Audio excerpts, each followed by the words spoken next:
कहानी की शुरुआत में हम घायल इयन को देखते हैं जो कि एक खाई के किनारे पर खड़ा है। ये सब इसलिए हुआ है क्योंकि मैं कमजोर हूँ, पर कम से कम अब सारी चीजें खत्म हो जाएंगी। इयन किनारे से कूद जाता है। क्या कभी मेरे जीने का कोई मतलब था? मैं अपनी पूरी जिंदगी में कुछ नहीं कर पाया और ऐसी घटिया जिंदगी अब खत्म भी होने को आई है। लोगों ने हमेशा मुझे कूड़े की तरह ट्रीट किया है और मेरी घटिया जिंदगी का अंत एक घटिया जगह पर हो रहा है। इसके बाद हम कुछ समय पहले का सीन देखते हैं जब एक बंदा एक जायंट रैट मॉन्स्टर से लड़ रहा था। तुम्हें कितना टाइम लगने वाला है? लेकिन वो आखिरकार स्पेल को कंप्लीट कर देती है और उसके फायर स्पेल से वो मॉन्स्टर पूरी तरह से जल जाता है। इसके बाद वो बंदा अपने टीम के कचरे वाले को बुलाता है जो कि इयन है। मैंने तुम्हें कितनी बार कहा है यार, मेरा नाम कचरा सेठ नहीं है। लेकिन तभी वो फिसल जाता है और उसके टीममेट्स उसका मजाक उड़ाने लगते हैं। हमें शायद इस पर दया दिखानी चाहिए क्योंकि ये हमारी तरह हाई क्लास का नहीं है ना, ये तो बस लो लेवल का कचरा है। इयन नीचे गिरने के लिए माफी मांगता है और कहता है कि इतना सामान उठाने की वजह से गिर गया। अबे ओ जल्दी कर और उस मॉन्स्टर को अप्रेज कर। इयन की ऑक्यूपेशन लो कॉमन अप्रेजर है। इस दुनिया में गॉडेस ऑफ लाइट जन्म के वक्त ही जॉब देती है और गॉडेस ऑफ डार्कनेस स्किल्स। अपनी स्किल्स को ट्रेन करके लोग नई नई एबिलिटीज को सीख सकते हैं, पर जो जन्म के वक्त उन्हें जॉब मिलती है वो बदली नहीं जा सकती। जॉब को 3 टियर्स में डिवाइड किया गया है। सबसे टॉप पर है रेयर, जिसमें बहुत कम लोग होते हैं। इसमें अमीर बिजनेसमैन और मिलिट्री स्ट्रेटेजिस्ट होते हैं। बीच में है हाई टियर, जिसमें उसके टीममेट जैसे लोग होते हैं जिनका नाम जॉइड और जोलिन है। इस क्लास में स्वॉर्ड्समैन, मेजेस और कई लोग होते हैं जो कि लड़ सकते हैं। और लोएस्ट टियर में पेजेंट्स और अप्रेजर होते हैं जो कि लड़ाई के लिए बिल्कुल भी सूटेबल नहीं है। ज्यादातर लो क्लास के लोग अपने माँ बाप के बिजनेस को ही आगे बढ़ाते हैं, लेकिन इयन के केस में उसके माँ बाप की बड़ी जल्दी मौत हो गई थी, तो वो फैमिली बिजनेस को आगे नहीं बढ़ा पाया और इसलिए उसने एडवेंचरर बनने का डिसाइड किया। उसने अमीर बनने का सपना देखा था, पर हमारे हिसाब से कभी होती हैं चीजें। वो अपनी अप्रेजल स्किल का यूज करता है और बताता है कि उस मॉन्स्टर का रैंक एफ है जो कि सबसे लो होता है, पर उसके दांत डी रैंक के हैं। वो उसे निकालने की कोशिश करता है पर नहीं निकाल पाता, तो वो जॉइड की मदद मांगता है। तुमने मुझे समझ के रखा है, मैं ऐसी चीज को हाथ लगाऊंगा? कचरे को छूना कचरे सेठ का काम होता है, तो अपना काम कर। जॉइड इयन को पत्थर से मारता है और जब वो उसे घूर कर देखता है उसका गुस्सा और भी ज्यादा बढ़ जाता है, तो वो उसे खींच कर लात मारता है। तुम्हें पता है ना हम तुम्हें बचा रहे हैं, थोड़ी इज्जत से पेश आया करो। मुझे माफ कर दीजिए, ये दुनिया ही ऐसी है, यहाँ कमजोर का कोई भी नहीं है। आगे जब वो अपना काम कर रहा था, पीछे से वो दोनों फिर से उसकी बेइज्जती करते रहते हैं। ये सब कितना गंदा है, ये तो कोई कचरा ही कर सकता है जो काम है तुम्हारा। मुझे तो देख कर ही घिन आ रही है। छी, सच कह रही है वो। मैं सिर्फ इसी लायक हूँ, सिर्फ मॉन्स्टर के अंदर से काम की चीजें निकालने के। मेरी जिंदगी तो एक नाली के चूहे जैसी है। वो दोनों उसे याद दिलाते हैं कि उन्होंने उसे अपनी पार्टी में सिर्फ इसलिए रखा है क्योंकि वो ऐसी गंदगी अपने बैग में नहीं रखना चाहते और उसे जल्दी करने को कहते हैं। वो लोग जैसा करते हैं वो वैसा करता जाता है क्योंकि उसके पास कोई और चॉइस नहीं है। इसके बाद वो आगे बढ़ जाते हैं जहाँ उन्हें एक मरा हुआ हेल हाउंड मिलता है, तो जॉइड इयन को उसकी बॉडी को चेक करने भेजता है, लेकिन इयन उसे देखकर घबरा जाता है। क्या तुम्हें ये अजीब नहीं लग रहा है? इस तरह का मॉन्स्टर इस एरिया में नहीं होना चाहिए। लेकिन वो उसे लात मार कर उसकी बॉडी के पास भेज देता है और वो दोनों चोमू बात करने लगते हैं कि वो इतने पैसों का क्या करने वाले हैं। इयन को अपने अप्रेजल स्किल से पता लगता है कि उसकी बॉडी पार्ट्स की रेयरिटी बी है। वो उसके बॉडी पार्ट्स को निकाल ही रहा था, तभी जॉइड नोटिस करता है कि सामने एक और हेलहाउंड है। अबे वो कचरा सेठ, उससे भी अप्रेज करके आ। लेकिन उसे देखकर इयन डर जाता है। गिल्ड के मैप के हिसाब से यहाँ सिर्फ एक रास्ता होना चाहिए, यहाँ कुछ ठीक नहीं है, हमें वापस चलना चाहिए। साले तुझे पता ही क्या है, तूने जाना है तो जा, लेकिन मैं तुझे एक फूटी कौड़ी नहीं दूंगा। तेरे पास आखिरी मौका है, अगर तू कमाना चाहता है तो हमारे साथ आना पड़ेगा। एक अप्रेजर को बहुत कम पार्टीज अपनाती हैं। अगर मुझे जॉइड ने निकाल दिया तो मैं पैसे नहीं कमा पाऊंगा। ठीक है, मैं तुम्हारे साथ आऊंगा, प्लीज मुझे अपनी पार्टी से मत निकालो। इसके बाद जब वो सब आगे जाते हैं उन्हें काफी सारी हेलहाउंड्स की बॉडी एक साथ मिलती है, जो देखकर जोलिन और जॉइड खुश हो जाते हैं। लेकिन आइन का डर बढ़ता ही जा रहा था।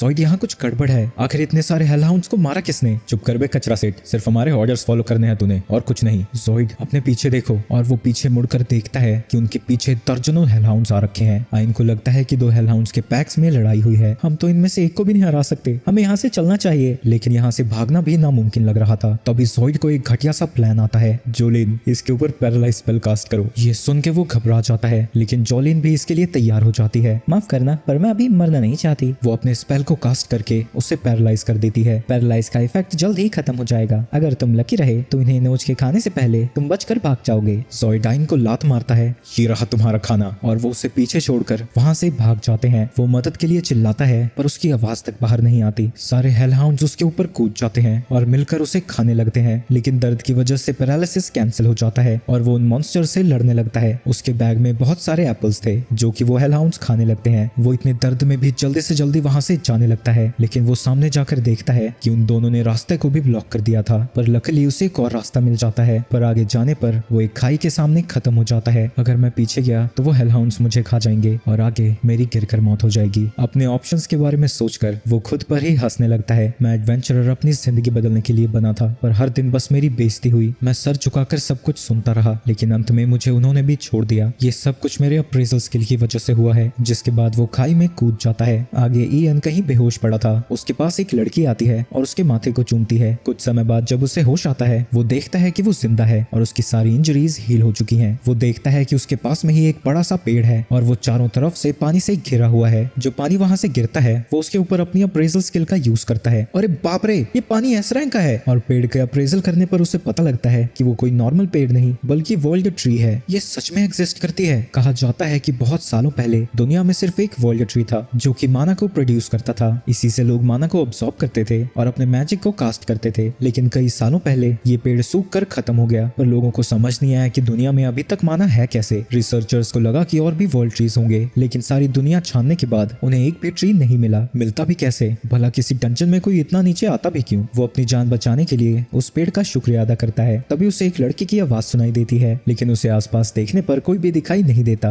लगता है मेरा वहम ही था। अब मैं क्या करूं यार? वो हराम के पिल्ले तो किसी को मदद के लिए बुलाएंगे नहीं, और अगर मैं जल्दी यहाँ से नहीं निकला तो भूख के मारे मर ही जाऊंगा। और वो सामने बड़े से दरवाजे की तरफ जाने लगता है। तभी पीछे से वही लड़की उससे कुछ कहना चाहती है, लेकिन वो कह नहीं पाती। अंदर जाने में मुझे डर लग रहा है। हो सकता है कि यहाँ हेलाउंड से ज्यादा खतरनाक मॉन्स्टर हो, पर अगर मैं जीना चाहता हूँ तो मुझे जाना ही होगा। लेकिन जैसे जैसे आइन अंदर जाता है उसे एक भी मॉन्स्टर नहीं दिखता। अरे वाह, ये तो सेफ निकला यार, मैं जिंदा बच जाऊंगा। लेकिन अभी तो मुसीबत शुरू होनी थी। अचानक से ही कोई चीज उसका कान काट देती है। उसे बहुत ज्यादा दर्द हो रहा था। वो अपने कान को लेने की कोशिश करता है, लेकिन तभी कोई उसकी उंगलियों को काट देता है। वो अपने अटैकर के ऊपर अप्रेजल का यूज करता है और देखता है कि वो एस रैंक ग्रेमलिन है। वो मॉन्स्टर इंस्टेंटली उसके शरीर पर कई सारे कट्स लगा देता है। मुझे अप्रेजल से उसका रैंक तो पता लग गया, पर इसका मतलब ये नहीं कि मैं उससे लड़ सकता हूँ। वो ग्रेमलिन उसे मारने के लिए आगे बढ़ता है, लेकिन ईएन ये देखकर हैरान हो जाता है कि वो एकदम से रुक चुका है और उसे देखकर ऐसा लग रहा है कि वो डर के मारे कांप रहा हो। वो ग्रेमलिन अचानक से ही पिचक जाता है और ईएन की ये देखकर फट जाती है कि उसके सामने एक एस रैंक बेयर मॉन्स्टर है। वो बेयर आइन के ऊपर अपने पंजों से हमला करता है, जिससे उसकी एक आंख पूरी तरह से खराब हो जाती है और वो उसे पकड़कर कुचलने की कोशिश करने लगता है। आइन को यकीन हो जाता है कि अब तो वो मर ही गया, लेकिन तभी एक लड़का आता है। वो तो उसने मुझे तुम्हें बचाने को कहा था, इसका कोई उल्टा सीधा मतलब मत निकाल लेना। इसके बाद ईएन बेहोश हो जाता है और जब उसे होश आता है वो देखता है कि उसकी आंख भी अब ठीक हो गई है और पहले की तरह उसकी सारी इंजरीज अब हील हो गई हैं। अब ईएन को वो लड़की पहली बार दिखती है, जिसकी खूबसूरती को देखकर उसका मुंह ही बंद हो जाता है। ये एल्फ तो बिल्कुल फेरी टेल्स जैसी है। तभी उर्सुला उससे कहती है, मेरी बेटी ने तुम्हारे लिए चाय बनाई है, तुम पी क्यों नहीं रहे? यूरी उसे चाय पीने को कहती है, लेकिन चाय पीने की जगह वो उनसे पूछता है कि वो लोग हैं कौन। मेरी बेटी ने इतनी मेहनत की है, तुमसे चाय नहीं पी जा रही? चाय पीने के बाद आइन कहता है कि ये बहुत अच्छी थी। वो तो इस चुटकी ने जिद करी, नहीं तो मैं किसी इंसान की जान नहीं बचाती। सुन बे गंदी नाली के कीड़े, अपने घुटनों पे और इसका एहसान मान। यूरी, मैं तहे दिल से तुम्हारा शुक्रिया अदा करता हूँ। ये सुन के वो शर्माने लगती है। तभी उर्सुला उसके मुंह पर लात मारती है। तुम्हारी हिम्मत कैसे हुई मेरी बेटी का नाम अपने मुंह से लेने की? नहीं नहीं माता, मुझे अच्छा लगा किसने मेरा नाम लिया। माता, तुम दोनों माँ बेटी हो। हम दिखते अलग हैं, पर सच में मैं इसकी माँ हूँ और इस वर्ल्ड ट्री की गार्डियन। इस दुनिया में टोटल 9 वर्ल्ड ट्रीज हैं और हर एक के पास अपना एक गार्डियन होता है। अच्छा, मतलब आप लोग यहीं रहते हैं? जब से यूरी जड़ से निकली है मैं यहीं पर रहती हूँ। जड़ से निकली है? क्या ये एक एल्फ नहीं है? नहीं, ये वर्ल्ड ट्री की स्पिरिट है। अच्छा, तभी ना वो इतनी सुंदर है। पर यूरी को समझ नहीं आता कि वो कॉम्प्लीमेंट को हैंडल कैसे करे। अरे ओ चिरकुट, अपने हाथ अपने पास रख। और ये जो मैंने तेरी आंख बनाई है उससे मेरी बेटी पर ही नजर रखता है। आंख से याद आया, मेरी आंख और मेरी पूरी बॉडी ठीक कैसे हो गई? तुम्हारी इंजरीज ट्री की बूंदों से ठीक हो गई,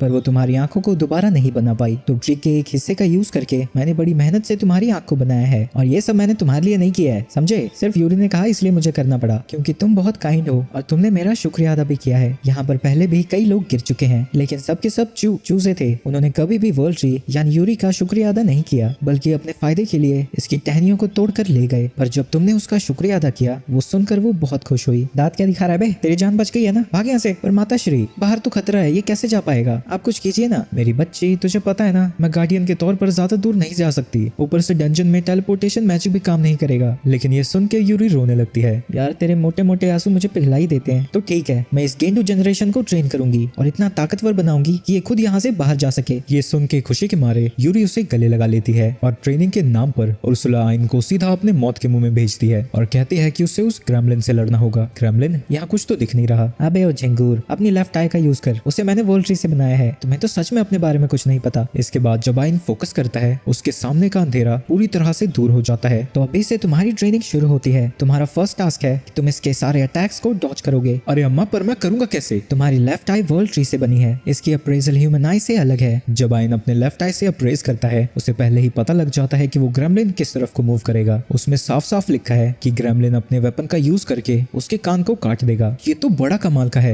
लेकिन उसकी खुशी बस 2 सेकंड की थी, क्योंकि वो सीधा बस खड़ा रहता है और ग्रेमलिन उसके कान को काट देता है। वो दर्द के मारे इधर उधर पलटने लगता है और अर्सला उसे बताती है कि एक स्पिरिट आई एक ह्यूमन आई से कहीं ज्यादा अप्रेज कर सकती है। इयन का काफी ज्यादा खून बह जाता है, तो वो जल्दी से उसे हील करती है, जिससे उसका कान पूरी तरह से ठीक हो जाता है। तुम्हें कितनी भी चोट लगे, मैं उसे इंस्टेंटली हील कर दूंगी, तो अपनी ट्रेनिंग पर सीरियस हो जाओ। जिसके बाद वो फिर से अपने अप्रेजल स्किल का यूज करता है और वो देखता है कि वो मॉन्स्टर उसके लेफ्ट लेग पर हमला करेगा। मेरे रिफ्लेक्स इतने तेज नहीं है कि मैं इसे डॉज कर पाऊं। काश मुझे टाइम भी पता लग जाता। 1 सेकंड, मुझे ह्यूमन से बढ़कर सोचना होगा। और इसके बाद जब वो फिर से अप्रेज करता है, उसे टाइम भी दिख जाता है। वो मॉन्स्टर 5 सेकंड में उसके पैर पर हमला करेगा। इयन काउंट करना शुरू कर देता है और उसकी टाइमिंग बिल्कुल परफेक्ट थी, जिससे वो उसके हमले से बच जाता है। मैंने एक एस रैंक मॉन्स्टर का अटैक डॉज किया, अर्सला आपने देखा? लेकिन उस बैल बुद्धि की हरकतों की वजह से ग्रेमलिन फिर से उस पर हमला कर देता है। तुम ये ऊट पटांग हरकतें करना बंद करोगे? तुम्हें तब तक ट्रेन करना होगा जब तक तुम्हारी अप्रेजल स्किल वैसी नहीं लगती जैसे कि तुम्हारे लिए सांस लेना है। एक बार तुम ऐसा कर लो, तुम्हारी पूरी दुनिया बदल जाएगी। इसके बाद इयन उसके कई सारे अटैक्स को डॉज करता रहता है और हमें पता चलता है कि अब उसकी ट्रेनिंग को शुरू हुए 1 हफ्ता बीत चुका है। वो अब अपनी अप्रेजल स्किल को पहले से बेहतर यूज करने लगा है, लेकिन वो फिर से कुछ ज्यादा ही जल्दी सेलिब्रेट करने लगता है। ए मम्मी,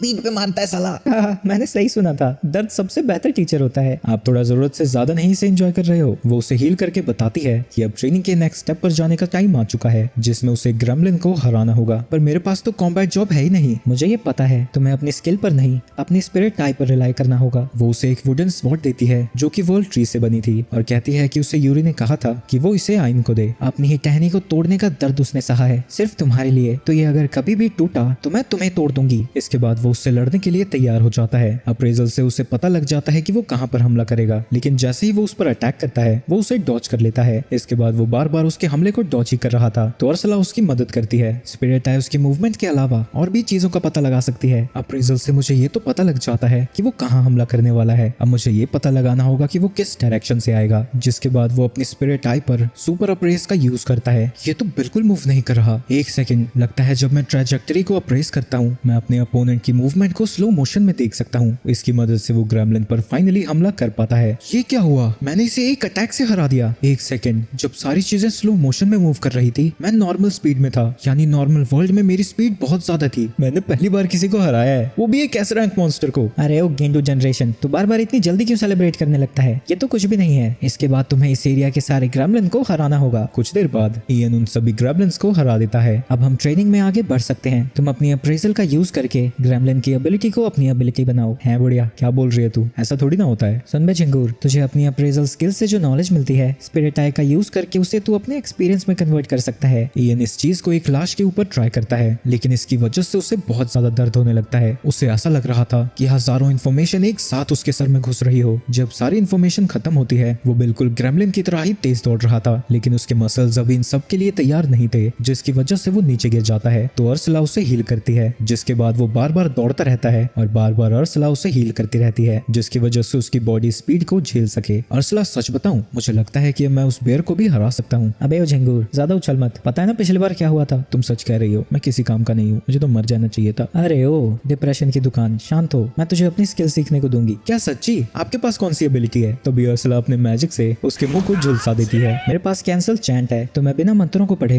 मैजिक को कास्ट कर सकती हूँ। अगर मैं इतनी जल्दी मैजिक कास्ट कर पाया, फिर तो मुझे कोई नहीं हरा पाएगा। चलो अच्छी बात है, जल्दी से इसे सीख जाओ। इयन उसकी स्किल को अप्रेज करता है और उसे फिर से दर्द होने लगता है और उसका पूरा शरीर जलने लगता है। अर्सा उसे फिर से हील करती है और इयन दोबारा से अप्रेज का यूज करता है, लेकिन वो सिर्फ डिस्कार्ड इनकांटेशन ही सीख पाता है। 5 दिन तक ऐसे ट्रेनिंग करने के बाद इयन समझ जाता है कि इतना आसान नहीं होने वाला, क्योंकि उसकी जॉब मैजिक से रिलेटेड नहीं है, तो उसकी मैजिक कैपेसिटी बहुत कम है और वो तुरंत ही बेहोश होता रहता है। जब उसका मैजिक खत्म हो जाता था, यूरी बूंद का यूज करके उसे हील करती है, जिससे उसकी मैजिक कैपेसिटी भी बढ़ने लगती है। पर ऐसा तभी होता है जब जिस पर बूंद गिराई जा रही है वो अपने अंदर से माना पूरी तरह से खत्म कर दे। और ऐसा लगातार 1 महीने करने के बाद इयन कई सारे फायरबॉल्स एक साथ शूट कर सकता है और साथ ही कई मिड लेवल स्पेल्स भी कास्ट कर पाता है। और अब उसे लगता है कि वो अगले स्टेप के लिए तैयार है, तो अर्सला उसे बदला लेने के लिए उसी बेयर के पास लेकर जाती है। तुम्हारी फटी क्यों पड़ी है? तुम भले ही अभी भी कमजोर हो, लेकिन पहले के मुकाबले तुम बहुत ज्यादा स्ट्रांग हो। लेकिन वो फिर भी वहां से नहीं हट रहा था, तो वो लात मार कर उसे अंदर भेज देती है। वहां जाते ही इयन काफी सारे फायर बॉल से उसके ऊपर हमला कर देता है, लेकिन उसका एक भी हमला बेयर को नहीं लगता। हाँ, पर उससे वहाँ धुआं जरूर हो जाता है। वो अपनी स्पीड का यूज करके उसके पास पहुंच जाता है और सुपर अप्रेस का यूज करता है, जिससे सारी चीजें स्लो मोशन में चलने लगती है और विंड स्टॉर्म अटैक का यूज करके उस बेयर को काफी ज्यादा इंजर्ड कर देता है। इसकी वजह से बेयर को गुस्सा आ जाता है। मेरे स्पेल्स बहुत कमजोर हैं क्योंकि मैं एक नेचुरल मैजिक यूजर नहीं हूँ, तो एक अटैक से कुछ भी नहीं होने वाला। तो ईएन बहुत सारे फायर बॉल से उसके ऊपर हमला करता रहता है और वो ये देखकर हैरान हो जाता है कि वो डेथ बेयर आखिरकार हार चुका था। क्या ये सच में इतने कमजोर होते थे? नहीं, मेरी ताकत बड़ी है। इसके बाद वो उस डेथ बेयर की स्किल्स को अप्रेस करता है और उसकी S+ rank skill steel cutter को अब्सॉर्ब कर लेता है, जो उसके अटैक्स को और भी ज्यादा मजबूत और तीखे बना देंगे। अर्सला उसे बताती है कि उसकी ट्रेनिंग अब पूरी हो चुकी है और अब वो अपने आप डंजन को क्लाइंब कर सकता है। इसके बाद वो उसे वर्ल्ड ट्री के पास वापस लाती है। हमने तुम्हारी जितनी मदद की है, तुम्हें तो हमारे पैर धो के पीने चाहिए। और वो उसे जाने से पहले एक और गिफ्ट देती है, जो कि वर्ल्ड ट्री का बचा हुआ कोर है। ये तो बहुत वैल्यूएबल है, मैं इसे कैसे ले सकता हूँ? ये तुम बस एक लोन जैसा समझो, जैसे ही तुम मर जाओगे ये हमारे पास वापस आ जाएगी। वो अपनी मैजिक पावर का यूज करके उस कोर को आइन की स्पिरिट आई के साथ फ्यूज कर देती है, लेकिन उससे कोई भी फर्क महसूस नहीं हो रहा था। इस आग की पावर्स को पता लगाने में तुम्हारे जैसे गधे को बहुत ज्यादा समय लगेगा। आइन यूरी को ढूंढने लगता है ताकि वो उसका शुक्रिया अदा कर सके, लेकिन वो उसे कहीं नहीं दिखती। यूरी कहाँ चली गई? तभी उसकी आई से यूरी उसे जवाब देती है और थोड़ी देर में ही उसके सामने प्रकट हो जाती है। आइन को समझ नहीं आता कि यहाँ हो क्या रहा है, तो अर्सला उसे समझाती है क्योंकि तुम्हारी आंखों में वर्ल्ड ट्री का स्पिरिट कोर है, तो वो बेसिकली स्पिरिट ट्री की रिप्लेसमेंट है। तो यूरी तुम्हारी आंखों में रह सकती है, तो चाहे तुम जहाँ भी जाओ यूरी हमेशा तुम्हारे साथ रहेगी। यूरी एक्साइटेडली उससे कहती है कि वो वर्ल्ड ट्री ड्रॉप्स का यूज करके उसकी सारी इंजरीज और बीमारियों को ठीक कर देगी। क्या वर्ल्ड ट्री की स्पिरिट का मेरे साथ जाना सही होगा? ये सुनते ही अर्सला उसके मुंह पर लात मारती है। मैं एक नीच ह्यूमन के साथ अपनी बेटी को कैसे भला भेज सकती हूँ, पर मैं ये भी चाहती हूँ कि वो दुनिया घूमे और नए दोस्त बनाए, इसलिए मैं तुम्हें इसे सौंप रही हूँ, क्योंकि भले ही तुम्हारा दिमाग मूंगफली बराबर है पर तुम अच्छे इंसान हो। आइन उससे कहता है कि वो यूरी का ध्यान रखेगा। इसके बाद वो उसके हाथ पर एक टैटू बना देती है, जो कि इन्फिनिट स्टोरेज स्पेल है। इसके बाद वो एक स्पिरिट स्वॉर्ड निकालती है, जिसे कि उसने यूरी के दिए हुए रॉ मटेरियल से बनाया था, और आइन से कहती है कि वो उसे स्टोरेज में डाल ले। लेकिन इससे पहले कि वो डाल सकता, वो उस तलवार से उसकी दूसरी आंख भी फोड़ देती है और जबरदस्ती उसके मुंह में एक मैजिक स्टोन डाल देती है ताकि वो उसकी टूटी हुई आंख को रिप्लेस कर सके। आइन उससे पूछता है कि उसने किया क्या? तुम्हारी दूसरी आंख सेज स्टोन से रिप्लेस हो गई है, जो कि हमारे ब्रेन्स को कनेक्ट कर देगी। इसका यूज करके हम जब मर्जी बात कर सकते हैं और मैं वो सब कुछ देख सकती हूँ जो तुम देखोगे। अगर तुम मेरी बेटी के ज्यादा करीब गए तो मैं तुम्हें ढूंढ कर निकालूंगी और तुम्हें जान से मार दूंगी। एक बार हम सरफेस पर चले जाएं तो क्या तुम्हारा कोई प्लान है? यूरी बताती है कि वो अपनी बहनों से मिलना चाहती है। ओरिजिनली एक ही वर्ल्ड ट्री थी, लेकिन वो 9 हिस्सों में बट गई और यूरी उनमें से एक है और बाकी की वर्ल्ड ट्रीज उसकी बहनें। आइन प्रॉमिस करता है कि वो सारी दुनिया घूमेंगे ताकि यूरी अपनी बहनों से मिल सके। इसके बाद वो अपनी जर्नी पर निकल जाता है। अर्सला उसे बताती रहती है कि उसे कौन सा रास्ता लेना चाहिए और साथ ही किस तरह के मॉन्स्टर से वो भिड़ने वाला है। वहीं आइन देखता है कि अब इस रैंक मॉन्स्टर्स को हराना काफी आसान हो चुका है और उनकी एबिलिटीज को अब्सॉर्ब करने पर उसे सरदर्द भी नहीं होता, क्योंकि यूरी इंस्टेंटली उसे हील कर देती है। कुछ देर में ही वो बॉस रूम के पास पहुंच जाता है और अर्सला उसे बताती है कि जब तक वो बॉस को नहीं हरा देता बाकी के फ्लोर्स के रास्ते नहीं खुलेंगे। क्या मैं इसे हरा पाऊंगा? ये बाकी के मॉन्स्टर से कहीं ज्यादा ताकतवर होगा। पर यूरी और अर्सला उससे कहते हैं कि वो खुद पर भरोसा रखे। थोड़ी बहुत मोटिवेशन आने के बाद वो बॉस के रूम में एंटर कर जाता है और उसके सामने ही डंजन का कोर था। अचानक से ही उनके सामने एक समनिंग सर्कल आ जाता है, जिसके अंदर से एक बड़ा सा स्टोन गोलम निकलता है। यूरी जल्दी से मेरी आंखों में वापस आ जाओ। और वो दौड़ता हुआ गोलम की तरफ जाने लगता है। वो उसके पहले अटैक को बड़ी ही आसानी से डॉज कर लेता है, लेकिन उसके बाद वो गोलम एक भारी भरकम पंच मारता है। जो स्किल्स उसने अब्सॉर्ब की थी उनमें से एक का यूज करके वो अपने हाथों को स्टील जितना मजबूत कर लेता है, पर वो पंच इतना ज्यादा पावरफुल था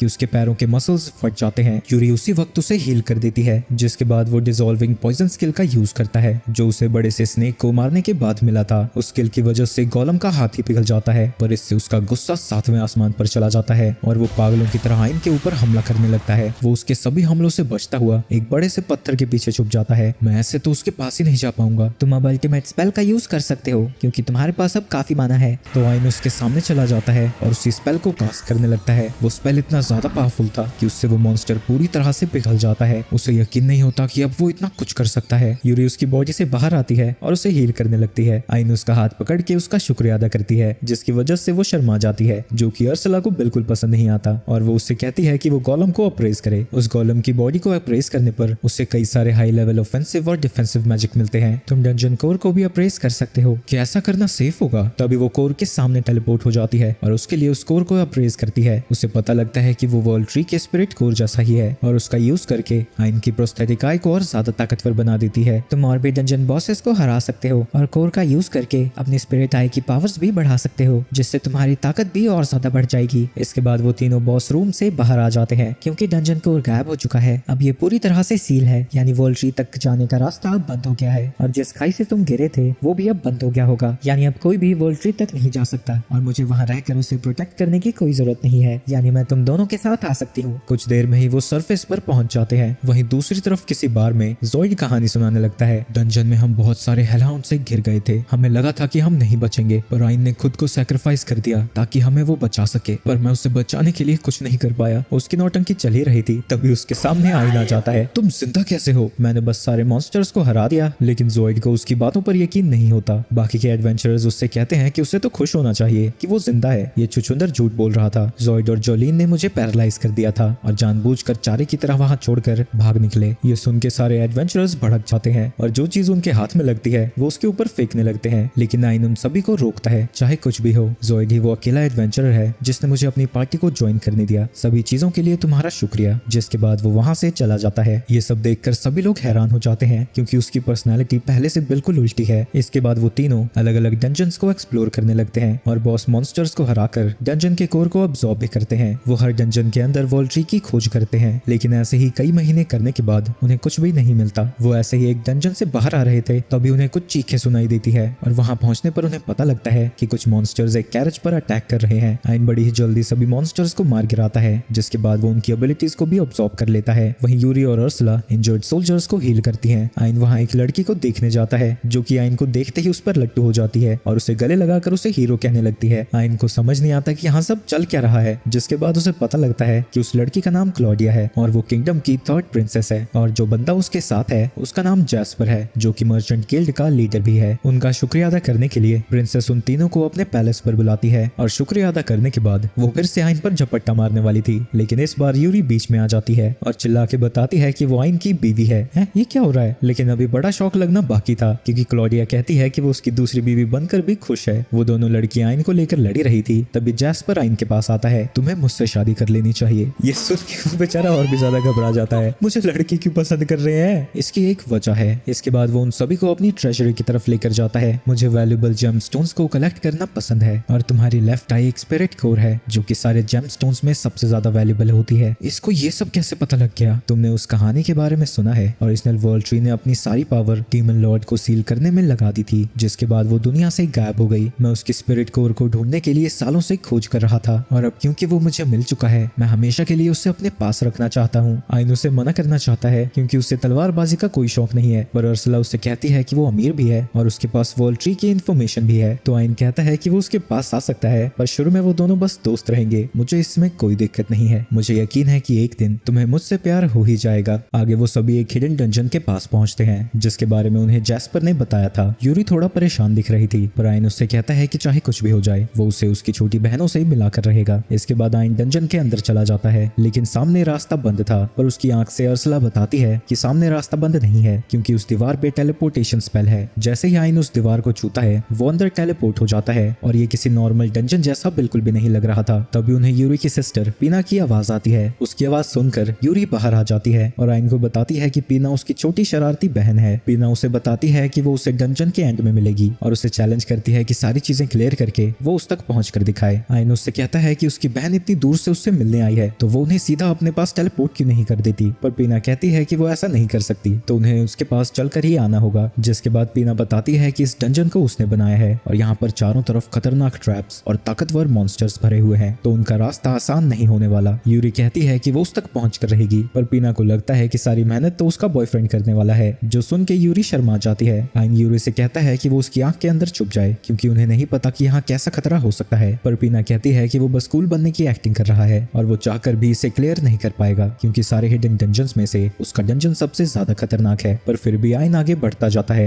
रास्ते में उसका पैर एक ट्रैप पर पड़ने वाला था, लेकिन अर्सला उसके बारे में उसे बता देती है तो वो बचकर आगे बढ़ जाता है। वहीं ये देखकर पीना हैरान हो जाती है क्योंकि उसे नहीं पता है कि अर्सला उसे गाइड कर रही है। इसके बाद अर्सला उसे गाइड करती जाती है जिसकी मदद से वो कई तरह के ट्रैप से बच रहा था और ये सारी चीजें देखकर पीना को गुस्सा आ जाता है। यूरी आइन से कहती है कि पीना को बचपन से ही चीजों को एंटरटेनिंग बनाने में मजा आता है। इसे तुम एंटरटेनमेंट कह रही हो? इसमें किसी की जान भी जा सकती है। पर पीना कहती है कि अगर कोई ज्यादा खतरे में होता है तो वो उसे बाहर टेलीपोर्ट कर देती है और आज तक यहाँ पर किसी की भी जान नहीं गई है। है। वो उसे बताती है कि कुछ पावरफुल मॉन्स्टर्स उसकी तरफ ही बढ़ रहे हैं, तो उसे हार मान लेनी चाहिए। पर आइन हार नहीं मानता। तभी वहाँ पर एक एस रैंक मॉन्स्टर आ जाता है जो अपनी स्लीप गैस से उसके ऊपर हमला करता है, पर इसकी वजह से आइन को कुछ भी नहीं होता, जो देखकर पीना हैरान हो जाती है। आइन उसे बताता है कि उसके पास कंप्लीट एलिमेंट रेजिस्टेंस है, यानी स्टेटस इफेक्ट उसके ऊपर कोई असर नहीं दिखाते। ये सुन के बच्चों की तरह पीना कहने लगती है कि ये अनफेयर है। वहीं आइन अपनी तलवार निकालकर उस मॉन्स्टर को आधे में काट देता है। जब वो उसकी एबिलिटीज को अप्रेस कर रहा था, तभी वो एक मॉन्स्टर के अटैक को सेंस करता है और स्ला उसे बताती है कि शैडो से कोई उसके ऊपर हमला कर रहा है, पर क्योंकि उसके पास स्टेल्थ स्किल है तो वो उसे नहीं देख पा रहा। वहीं पीना ये देखकर हैरान हो जाती है कि आइन भयंकर लड़ाई के बीच में भी उससे कैजुअली बातें कर रहा है और उस मॉन्स्टर के लगातार हमला करने पर भी उसके ऊपर कोई असर नहीं हो रहा। पीना उससे पूछती है कि उसे डैमेज हो क्यों नहीं रहा है। आइन उसे बताता है कि उसके पास सरप्राइज अटैक नलिफिकेशन है, तो वो उसके ऊपर काम नहीं करते और उसके ऊपर नॉर्मल अटैक्स भी काम नहीं करते क्योंकि उसके पास इमूवेबल फोर्ट्रेस स्किल है। ये सब सुन के पीना को लगने लगता है कि आइन इनविंसिबल है, पर फिर उसे लगता है कि वो उसके एंट्स पर भी हमला नहीं कर पाएगा जब तक वो स्टेल्थ मोड में है। लेकिन उर्सुला जल्द ही उनकी पोजीशन का पता लगा लेती है और आइन अपने ग्रेविटी प्रेस का यूज करके एक ही बार में उन्हें दबा देता है, जिसके बाद वो उनके स्किल्स को अप्रेस करता है। वहीं पीना उस पर भड़क रही थी क्योंकि वो एस रैंक मॉन्स्टर्स को बड़ी आसानी से मार रहा था, तो आइन उसे शर्माते हुए बताता है कि ये सब कुछ यूरी के उसके साथ होने की वजह से है, जिसकी वजह से पीना यूरी पर भड़कने लगती है। लेकिन वो फिर भी हार नहीं मानती। खुद को साबित करने के लिए वो और भी ज्यादा ताकतवर एस रैंक मॉन्स्टर्स को भेजती है, लेकिन फिर से आइन उन्हें एक ही स्ट्राइक में खत्म कर देता है, जिसके बाद उर्सुला उसके लिए उनकी एबिलिटीज को अप्रेस करती है और बेचारी पीना को लगने लगता है कि कहीं वो भी तो एक मॉन्स्टर नहीं। आइन कहता है कि वो बस एक नॉर्मल अप्रेजर है और ये सुनकर वो और ज्यादा भड़क जाती है और कहती है कि उसमें नॉर्मल जैसा कुछ भी नहीं है। दूसरी तरफ हम ज़ॉइड को देखते हैं जो कि उसी डंजन के अंदर है और वो अपनी इस सिचुएशन के लिए भी इयन को ही ब्लेम कर रहा था। आइन ने जब उसके असली नेचर के बारे में सबको बता दिया, सभी लोग उसे बहुत बुरी तरह से ट्रीट करने लगे। जब उसने जोलीन से बात करने की कोशिश की तो वो भी उससे बात करने से मना कर देती है। तभी कुछ बंदे आकर उससे पूछते हैं कि क्या उसने सच में आइन को पैरालाइज कर दिया था और वहां उसे मरने के लिए छोड़ दिया था, पर ज़ॉइड उन्हें बताता है कि असली में पैरालाइज स्पेल जोलीन ने कास्ट किया था। लेकिन जोलीन रोने की एक्टिंग करके सभी को कहने लगती है कि ज़ॉइड ने जबरदस्ती उससे ये सब करवाया था। ये सुन के पूरा का पूरा बार उसके खिलाफ हो जाता है और उसे लात मार कर वहां से बाहर निकाल देता है और वो उससे कहते हैं कि कोई भी उसके साथ दोबारा पार्टी नहीं बनाने वाला। गुस्से में ज़ॉइड वहां से जाने लगता है और खुद को समझाता है कि कोई भी अगर उसकी पोजीशन में होता तो वो भी ऐसा ही करता। अगर आइन उस जगह पर मर चुका होता तो ये सब कभी ना होता। अपनी रेपुटेशन वापस लेने के लिए उसके पास सिर्फ एक ही रास्ता था, किसी खतरनाक डंजन को क्लियर करना। तो वो सी रैंक मॉन्स्टर्स को हंट करने के लिए एक डंजन में चला जाता है। तो अभी किसी वजह से डर कर वो उसी दीवार पर अपना हाथ रखता है, जिसकी वजह से वो भी हिडन डंजन के अंदर टेलीपोर्ट हो जाता है। ज़ॉइड को लगता है कि यहाँ काफी पावरफुल मॉन्स्टर्स होंगे और अगर उसने किसी को हरा दिया तो सभी लोग उसकी फिर से इज्जत करने लगेंगे। लेकिन जैसे ही वो थोड़ा आगे बढ़ता है वो एक किलो वाले ट्रैप के अंदर गिर जाता है, पर ऐन वक्त पर वो वापस से टेलीपोर्ट हो जाता है। तभी उसे पीना की आवाज आती है जो उससे कहती है कि इस डंजन में मौत नहीं हो सकती, तो वो चाहे जितनी मर्जी बार इसे चैलेंज कर सकता है। जिसके बाद वो बार बार डंजन के अंदर जाता रहा, पर हर बार किसी न किसी ट्रैप में फंसकर जैसे ही वो मरने वाला होता था वो बाहर आ जाता था। कई बार ऐसे ही बाहर आने के बाद उसे अंदर एक बड़ा सा क्रोकोडाइल दिखता है जिससे वो लड़ने के लिए तैयार हो जाता है, पर इससे पहले कि उसे कुछ पता चलता वो क्रोकोडाइल उसके ऊपर हमला करके उसे घायल कर देता है। पीना उससे कहती है कि अगर वो हार मानता है तो वो उसे डंजन के बाहर टेलीपोर्ट कर देगी, लेकिन ज़ॉइड हार नहीं मानता और वो क्रोकोडाइल मॉन्स्टर उसे मारने ही वाला था। तभी ऐन वक्त पर वहां आइन आ जाता है और उसकी गर्दन काट कर उसे बचा लेता है। वो अपने सेवियर का जान बचाने के लिए शुक्रिया अदा करता है, लेकिन जब वो देखता है कि वो आइन है उसका ग्रेटिट्यूड फिर से गुस्से में बदल जाता है। आइन पीना से कहता है कि वो इसे वापस से टेलीपोर्ट कर दे क्योंकि वो अपना समय बर्बाद नहीं करना चाहता, जिसके लिए वो मान जाती है, पर भेजने से पहले वो वोल्ट्री ड्रॉप से उसे हील कर देता है। ज़ॉइड ये सब देखकर उसके ऊपर भड़कने ही वाला था, लेकिन तभी आइन उसे बेहोश कर देता है, जिसके बाद वो वापस से टेलीपोर्ट हो जाता है। इसके बाद वो बॉस रूम के पास पहुंच जाता है। पीना उससे कहती है कि जब तक वो बॉस को नहीं हरा देता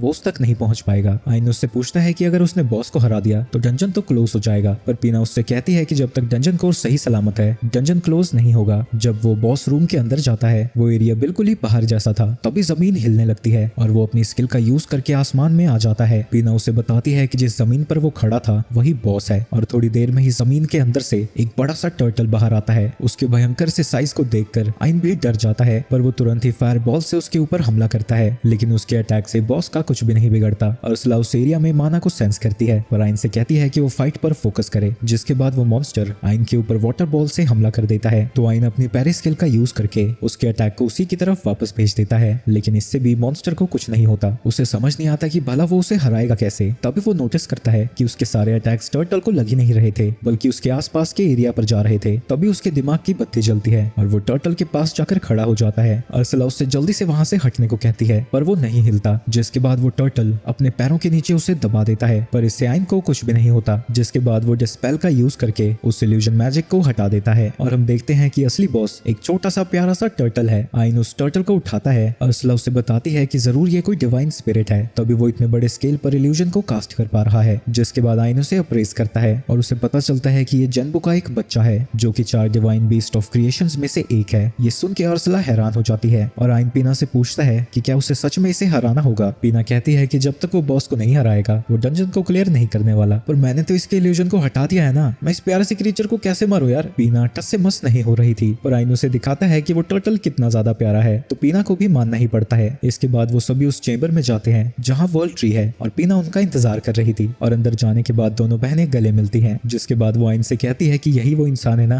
जो इतनी देर से मुझे बुली कर रहा था। पर यूरी उसे बताती है कि आइन बुरा इंसान नहीं है। ये सुन के पीना उसे चिढ़ाते हुए कहती है कि लगता है उन दोनों का कोई लवी डवी वाला चक्कर चल रहा है, जो सुन के यूरी शर्मा जाती है। पर वो इस बात से खुश है कि उसकी छोटी बहन अभी भी बिल्कुल वैसी ही है। तभी अचानक से पीना कहती है कि वो भी उनके साथ जाना चाहती है क्योंकि वो यहाँ रहकर पक चुकी है और इसके लिए वो उसे अपनी स्पिरिट कोर दे देगी, जिसके लिए आइन और यूरी दोनों ही मान जाते हैं। तभी वो छोटा सा टर्टल ग्लो करने लगता है और थोड़ी देर में ही वो एक लड़की में ट्रांसफॉर्म हो जाता है। वो अपना नाम कुरोहाइन बताती है। वो पीना की गार्डियन है और डिवाइन बीस्ट गैम्बू की बेटी। उसे देखते ही अर्सला बिल्कुल स्ट्रेट खड़ी हो जाती है और अपनी बदतमीजियों के लिए उससे माफी मांगती है। अर्सला को इतनी तमीज से बात करता हुआ देखकर आइन हैरान हो जाता है। जिसके बाद अर्सला आइन से कहती है कि पीना को ले जाने से पहले उसे इसका अप्रूवल लेना होगा। जिसके बाद वो कुरोहाइन से परमिशन मांगता है जो वो दे देती है। जिसके बाद वो उसे एक सेज स्टोन देती है और कहती है कि वो भी उनके साथ आना चाहती है और अपनी बैरियर एबिलिटी दिखाते हुए बताती है कि वो उनके लिए यूजफुल भी साबित हो सकती है, तो इसके लिए आइन मान जाता है। जिसके बाद अर्सला पाइना की स्पिरिट कोर और कुरोहाइन के सेज स्टोन को उसकी एक प्रोस्थेटिक आई में डाल देती है, जिसकी वजह से उसकी आंख लेवल 4 में इवॉल्व हो जाती है। अर्सला अपनी बेटी को खुश देखकर आइन का शुक्रिया अदा करती है, पर आइन कहता है कि वो वही कर रहा है जो उसे करना चाहिए।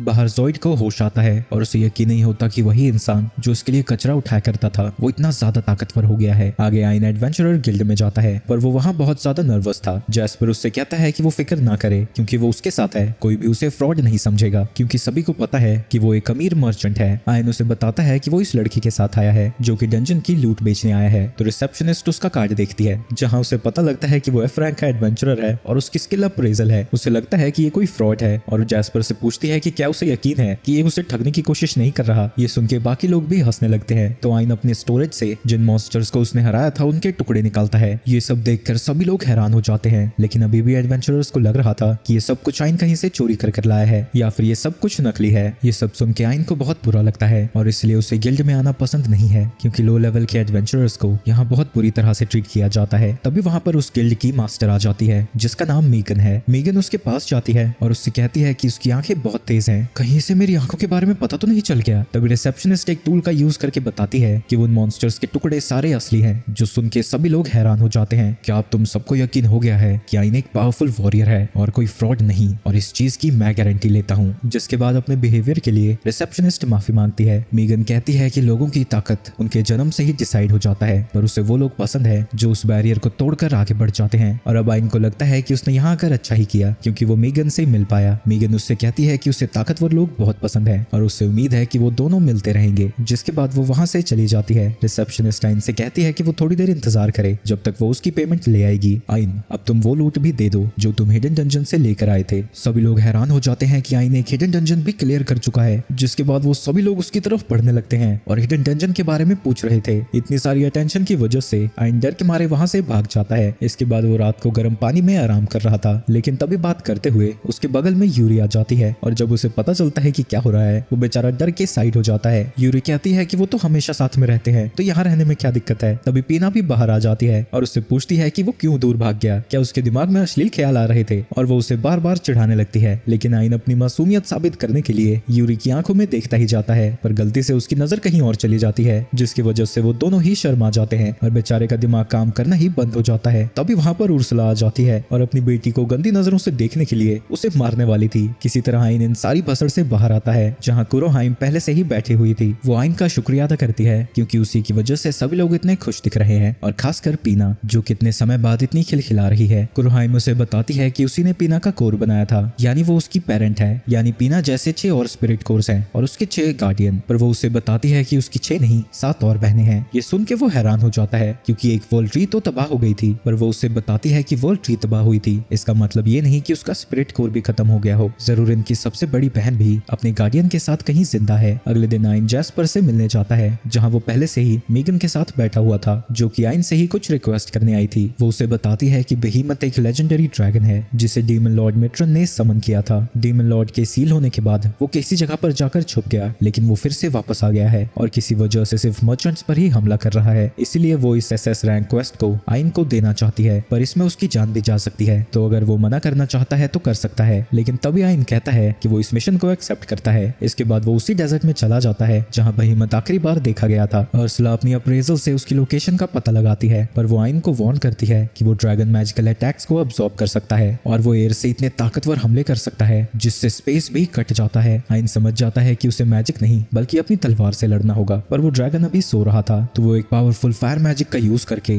वहां जमीन में एक बड़ा सा छेद कर देता है, जिसकी वजह से उस ड्रैगन को जमीन से बाहर आना ही पड़ता है। जब से ड्रैगन लॉर्ड ने उसे बनाया है तब से अब तक उसे कोई भी नहीं हरा पाया है। उसने शहर के शहर तबाह कर दिए, लेकिन आज तक उसे ऐसा कोई नहीं मिला जो उसे चैलेंज कर सके, जिसकी वजह से वो लड़ाई से बोर हो गया। वो कौन है जो मुझे चैलेंज कर रहा है? मैं एक नॉर्मल ह्यूमन हूँ जो तुम्हें खत्म करने आया है। ये सुन के वो ड्रैगन हंसने लगता है। एक दूसरा ह्यूमन मुझे हराने की बात कर रहा है। वैसे तुम्हें देखकर लगता नहीं है कि डीमन लॉर्ड भी ज्यादा ताकतवर होगा। ये सुन के ड्रैगन को गुस्सा आ जाता है और वो कई सारी एयर बुलेट से आइन के ऊपर हमला कर देता है, लेकिन आइन की स्पीड इतनी ज्यादा थी कि वो उसके सभी हमलों को डॉज कर लेता है और उसके पास जाकर उसका एक हाथ काट देता है। ये देखकर कि आइन सच में उसके लिए खतरा साबित हो सकता है, वो जमीन के अंदर चला जाता है। वो अंदर ऐसे तैर रहा था जैसे पानी हो और आइन को समझ नहीं आता कि अगला हमला कहाँ से होगा। तो अभी वो ड्रैगन जमीन के अंदर से बाहर आता है और वो सीधा आइन के नीचे से आया था, जिसके बाद वो उसे पूरा ही खा जाता है। लेकिन आइन उसके मुंह के अंदर से ही हमला करता है, जिसकी वजह से उसके पूरे शरीर के चीथड़े चीथड़े उड़ जाते हैं। हारने के बाद वो ड्रैगन उससे पूछता है कि उसने ये सब कैसे किया। लड़ाई के वक्त मुझे पता चला कि तुम्हारी सिर्फ बाहर की बॉडी ही मैजिक से इम्यून है, तो जब तुम मुझे खाने की कोशिश करने वाले थे तभी मैंने एक मैजिक को एक्टिवेट कर दिया। ड्रैगन उससे पूछता है कि वो खुद कैसे बचा इतने पावरफुल हमले से। मैंने बस अपने चारों तरफ एक प्रोटेक्टिव बैरियर बना दिया था, जिसकी वजह से उस धमाके का मुझ पर कोई असर नहीं हुआ। जिसके बाद वो ड्रैगन मर जाता है और अर्सला उससे कहती है कि जल्दी से वो उसकी एबिलिटीज को अप्रेज करे। इन सभी घटनाओं के बाद रॉयल पैलेस में उसे बुलाया जाता है, जहाँ वहाँ की प्रिंसेस उसे ग्रीट करने बाहर आती है। वो माफी मांगती है कि उसकी दूसरी बीवी होने के बावजूद भी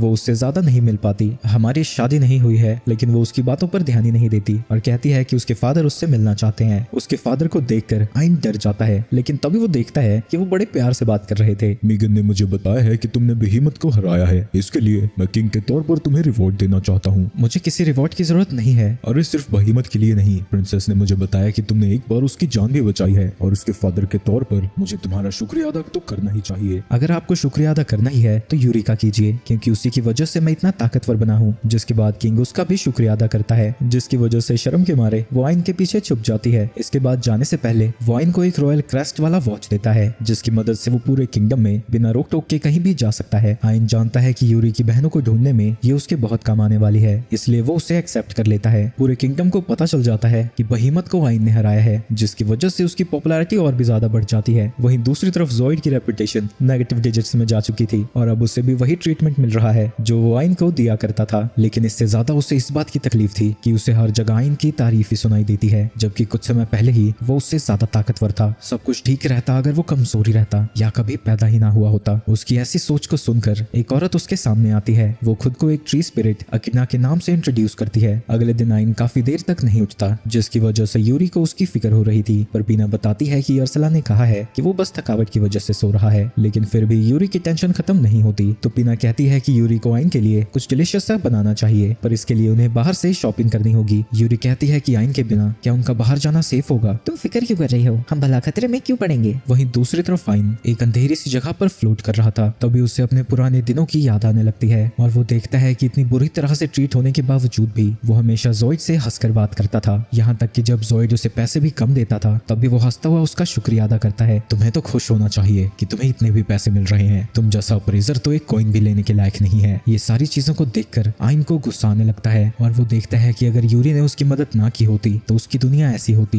ये बहुत सिंपल है, तुम बस लकी निकले। ऐसा तो है नहीं कि तुम अपने बलबूते पर ताकतवर बने हो। तुम्हारे जैसा लूजर जितनी मर्जी कोशिश कर ले वो हमेशा एक लूजर ही रहेगा। तुम अपनी असलियत को नहीं बदल सकते। तभी उसकी आंखें खुल जाती हैं। अर्सला उसे बताती है कि थकावट की वजह से वो कब से यहीं पर सो रहा है और यूरी और पीना मार्केट में शॉपिंग करने गए हैं। आइन उससे पूछता है कि क्या ये सेफ होगा। तुम फिक्र मत करो, मैं उनकी लोकेशन को लाइव ट्रैक कर रही हूँ। जिसके बाद वो वहाँ से जाने लगती है। मुझे एक बुरा सपना आया था, तुमसे और यूरी से मिलने की वजह से ही मेरी जिंदगी बदली। पर अगर ऐसा ना हुआ होता तो मैं किसी हेलहाउंड के पेट में होता। पर ये सब कुछ तो लक है। मैं यहाँ तक सिर्फ तुम्हारी ताकतों की वजह से पहुंचा हूँ, अपने बलबूते पर नहीं। तुम सबके बिना मैं अभी भी वही यूजलेस ट्रैश हूँ, जैसा कि ज़ोइड कहा करता था। जिसके बाद हम ज़ोइड और एकिडना को देखते हैं। उस अप्रेजर से बदला लेने में मैं तुम्हारी मदद कर सकती हूँ। उसकी ताकत इसलिए बड़ी है क्योंकि उसके पास स्पिरिट आई है। मुझे पता था उस जैसा गंदी नाली का कीड़ा अपने दम पर कुछ नहीं कर सकता। तो क्या तुम्हें भी स्पिरिट आई चाहिए? ऑब्वियसली वो बदला लेना चाहता था तो वो जल्दी से उससे स्पिरिट आई मांगने लगता है। एकिडना स्पिरिट आई बाहर निकालती है, लेकिन जैसी आंखें हमने अभी तक देखी हैं वो उससे काफी अलग है और वो चीज वो उसकी आंखों की जगह उसके माथे पर लगा देती है। उस आई की वजह से ज़ोइड की पूरी बॉडी ट्रांसफॉर्म होने लगती है और वो एक मॉन्स्टर में बदल जाता है। वहीं ये सारी चीजें देखकर एकिडना स्माइल कर रही थी और उसे देखकर ये तो पता चल ही रहा था कि असल में उसका प्लान कुछ और ही है। जिसके बाद वो ज़ोइड से कहती है कि वो जाकर अपना बदला ले। वही मॉन्स्टर में ट्रांसफॉर्म होने की वजह से उसकी ताकत काफी ज्यादा बढ़ जाती है और उसे लग रहा था कि उसकी बॉडी पंख जितनी लाइट हो चुकी है, जिसके साथ साथ उसकी स्पीड भी अब काफी ज्यादा है। तभी उसे सामने जोलीन दिखती है जिसके साथ एक बंदा भी खड़ा था। ज़ोइड वहां जाते ही उस बंदे के सर को खा जाता है। क्या हुआ जोलीन?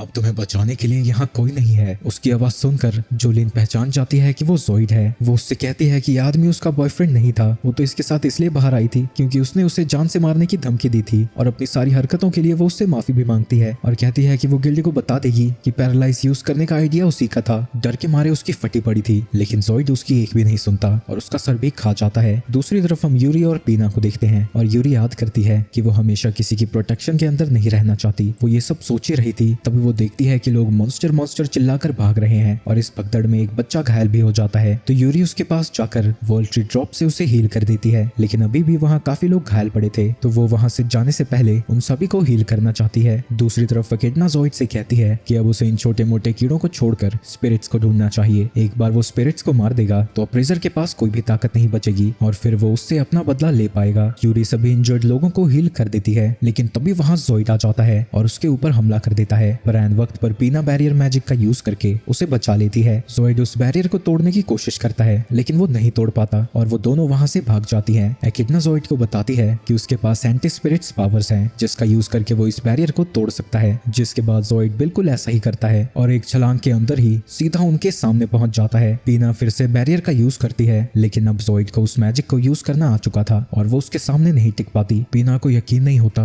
कि उसने उसके बैरियर को इतनी आसानी से तोड़ दिया। वो डर के मारे उठ भी नहीं पा रही थी। तभी उसके सामने यूरी आ जाती है और पीना से कहती है कि वो यहाँ से भाग जाए। ज़ोइड उसे पकड़कर अपने हाथों में दबाने लगता है। तुमने उस जैसे नल्ले को अपनी ताकत दी और आज तुम उसकी वजह से मरने जा रही हो। पर जैसे ही वो उसके ऊपर हमला करता है आइन आकर उसे बचा लेता है। उसे देखकर यूरी रोते हुए कहती है कि उसे यकीन था कि वो यहाँ जरूर आएगा। वो इतनी ज्यादा डरी हुई थी फिर भी उसने अपनी बहन को बचाने के लिए अपनी जान दांव पर लगा दी। जिसके बाद वो सभी को अपनी आंखों में आने को कहता है और उससे लड़ने के लिए तैयार हो जाता है। पर जब वो उसे अप्रेस करता है उसे डिटेल्स सही से नहीं दिखाई देते। अर्सला कहती है कि ये कोई कंसीलमेंट स्पेल है पर ये इतनी ज्यादा एडवांस्ड है कि स्पिरिट गॉड आई को भी धोखा दे सकती है। इसके बाद उन दोनों की लड़ाई शुरू हो जाती है। ज़ोइड जब उसके ऊपर हमला करता है आइन अपनी तलवार से उसके अटैक को पैरी कर देता है पर वो बड़ी जल्दी वापस उठ खड़ा होता है। आइन खुद को बचाने के लिए बैरियर कास्ट करता है लेकिन ज़ोइड बड़ी आसानी से उसे तोड़ देता है। आइन को यकीन नहीं होता कि उसने एक स्पिरिट बैरियर को इतनी आसानी से तोड़ दिया। एकिडना कहती है कि इतने लो लेवल का spirit barrier anti spirit arts के सामने कुछ भी नहीं है और आज आइन मरने वाला है। क्या तुम इतना ही कर सकते हो कचरा सेठ? तुम्हें वो नाम कैसे पता? एक सेकंड, वो आवाज। और आइन भी पहचान जाता है कि वो है कौन। ज़ोइड कहता है कि स्पिरिट की ब्लेसिंग की वजह से वो भी इवॉल्व हो चुका है। तभी वो उसे मुक्का मारकर दूर फेंक देता है। जिसके बाद उसका अगला अटैक इतना ज्यादा स्ट्रॉन्ग था कि बिल्डिंग का स्ट्रक्चर ही बदल जाता है। वहीं आइन अब उससे सीधा लड़ने की जगह भाग रहा था क्योंकि इस फॉर्म में भी वो था तो एक इंसान ही। ज़ोइड उससे कहता है कि वो अपनी ताकत को अपने लिए यूज क्यों नहीं कर रहा। वो बंदा उसे गधा समझता था और उस लड़की ने उसे धोखा दिया तो ये सब तो उनके साथ होना ही था। तुम संत बनने की चाहे जितनी मर्जी एक्टिंग कर लो, तुम भी मुझसे बदला लेना चाहते हो, है ना? वो कहता है कि वो ऐसा नहीं चाहता। क्या तुम सच में ऐसा नहीं चाहते? तुम्हारे क्लास की वजह से सबने सिर्फ तुम्हारा मजाक उड़ाया है। वो हमेशा तुम्हें कचरा सीट कह के बुलाया करते थे। असल में तुम भी बिल्कुल उसी के जैसे हो। इन सारी चीजों की वजह से आइन कंफ्यूज होने लगता है और उसे समझ नहीं आता कि वो क्या करे। तभी यूरी बाहर आती है और कहती है कि आइन बहुत ज्यादा काइंड और स्ट्रॉन्ग है, वो उसके जैसा बिल्कुल भी नहीं है। अर्सला भी उससे कहती है कि वो बहुत ताकतवर हुआ है, सिर्फ शरीर से नहीं दिल से भी। उसने कभी भी किसी कमजोर को नुकसान नहीं पहुंचाया, हमेशा लोगों की मदद ही करना चाहता है और ये सारी चीजें उसकी खुद की हैं, ये उसे यूरी ने नहीं दी। यूरी भी कहती है कि वो अपनी फैमिली से सिर्फ आइन की वजह से ही मिल पाई। आइन रोता हुआ पूछता है कि क्या वो सच में ताकतवर बना है, जिस पे वो दोनों ही हाँ कहती है। तुम लोग अपनी बड़बड़ कितनी देर तक चलाने वाले हो, अब मान भी जाओ तुम भी मेरी तरह ही लूजर हो। मैं जानता हूँ कि मेरी ताकत मेरी नहीं है, पर यूरी और बाकी सब लोग मुझ पर यकीन करते हैं, तो मैं उनके लिए वैसा इंसान बनूंगा जैसा वो मुझे देखना चाहते हैं। और उसके शरीर से बहुत ज्यादा मैजिकल एनर्जी रिलीज होती है, जो देख के ज़ॉइड भी हैरान हो जाता है। अर्सला कहती है कि अब वो एक प्रॉपर गार्डियन बन चुका है और अब क्योंकि वो उस ताकत को अपनी मानता है, वो स्पिरिट्स की 100% पावर यूज कर सकता है। ज़ॉइड उसके ऊपर हमला करने जाता है पर आइन उसके ऊपर हमला करके सीधा जमीन पर दे मारता है। आइन जब उसकी तरफ आ रहा था, उसके चेहरे पर ऐसा लुक था जैसे वो उसके ऊपर तरस खा रहा हो, लेकिन ये चीज ज़ॉइड को पसंद नहीं आती और वो उसके ऊपर हमला करने के लिए आगे बढ़ता है। लेकिन इस बार बैरियर बनाकर आइन उसके एंटी स्पिरिट अटैक को भी डिफ्लेक्ट कर देता है। ज़ॉइड को समझ नहीं आता कि यहाँ हो क्या रहा है। अर्सला कहती है कि जो उसे ब्लेसिंग मिली है वो सिर्फ 10% है, जो इस नए आइन के सामने कुछ भी नहीं है। ये सुन के ज़ॉइड स्पिरिट को आवाज लगाता है और कहता है कि वो उसे और ज्यादा पावर दे। एकिडना ऐसा ही करती है, जिसकी वजह से उसकी बॉडी और भी ज्यादा बड़ी हो जाती है। वहीं आइन भी इस लड़ाई को खत्म करने के लिए अपने अगले अटैक को चार्ज करने लगता है और जब ज़ॉइड उसके ऊपर हमला करता है, आइन का अटैक उसे पूरी तरह से खत्म कर देता है। जिसके बाद हम ज़ॉइड और आइन को देखते हैं और आइन उसकी तरफ मदद का हाथ बढ़ा रहा था। ज़ॉइड उससे पूछता है कि वो हर बार क्यों उसकी मदद करना चाहता है, क्या लोगों की मदद करने के लिए कोई रीजन चाहिए? इसी वजह से मुझे तुमसे नफरत है, तुमसे जबड़ा लूजर मैंने दुनिया में नहीं देखा, फिर भी ऐसे महान बनने की एक्टिंग करते रहते हो। कमजोर होने का मतलब ये तो नहीं कि तुम दूसरों की मदद ना करो। अब मैं वैसा नहीं सोचता और अगर मैं बदल सकता हूँ तो तुम भी बदल सकते हो। जिसके बाद ज़ॉइड उसका हाथ पकड़ लेता है। वहीं सारी चीजें शांत होने के बाद पुलिस ज़ॉइड को लेके जाती है। किसी ने उसके कमजोर दिल का फायदा उठाकर उससे स्पिरिट पावर दी, पर वो कौन था और उसने ऐसा क्यों किया? रात को एकिडना वहां आती है और हमें पता चलता है कि वो ये सब इसलिए कर रही थी ताकि वो आइन के बैटल डेटा को इकट्ठा कर सके। सारी चीजें उसके प्लान के हिसाब से चल रही हैं, सिर्फ एक चीज को छोड़कर। ज़ॉइड अभी तक जिंदा है, पर उसने उसकी डीमन बनने की मेमोरीज को सील कर दिया है और वो ये सारी चीजें डीमन लॉर्ड मिकटोरन को वापस से जिंदा करने के लिए कर रही है। आगे आइन मस्त चाय पी रहा था, तभी उसके पास यूरी आती है जो कि उसे किस करने को कहती है। यूरी कैसे मजाक कर रही हो यार? लेकिन यूरी उसे बताती है कि एक रिचुअल है जिससे गार्डियन और उसके स्पिरिट के बीच में एक कॉन्ट्रैक्ट बनता है। उसी वक्त वहाँ अर्सला भी आ जाती है। जब तक तुम उसे किस नहीं करोगे, तुम दोनों का कनेक्शन मजबूत नहीं होगा, जिससे तुम्हारा माना स्टेबल नहीं होगा। इसकी वजह से यूरी पर ज्यादा प्रेशर पड़ेगा। ये बातें सुनकर आइन भी मान जाता है और डिसाइड करता है कि वो उसके हाथों पर किस करेगा। लेकिन तभी वहाँ नीना और कुरोहिमे भी आ जाते हैं जो कि उसे चिढ़ाने लगते हैं। यार अगर तुम लोग ऐसे ही करते रहे तो मैं कैसे किसी विसी करूंगा? तो उर्सला उन दोनों को लेकर वहाँ से चली जाती है। उनके जाते ही यूरी आइन की तरफ किस करने जाती है। ये क्या हो रहा है? मैंने तो हाथ पे सोचा था किस करेंगे। इसके बाद वो भी उसे किस करने जाता है, पर तभी उसका पैर फिसल जाता है और वो किस उसके माथे को दे देता है, लेकिन उससे भी ये रिचुअल पूरा हो जाता है। वहीं उस किस के बाद यूरी अजीब तरीके से आवाजें निकालने लगती है। अरे क्या कर रही हो, वो गलत समझ लेंगे।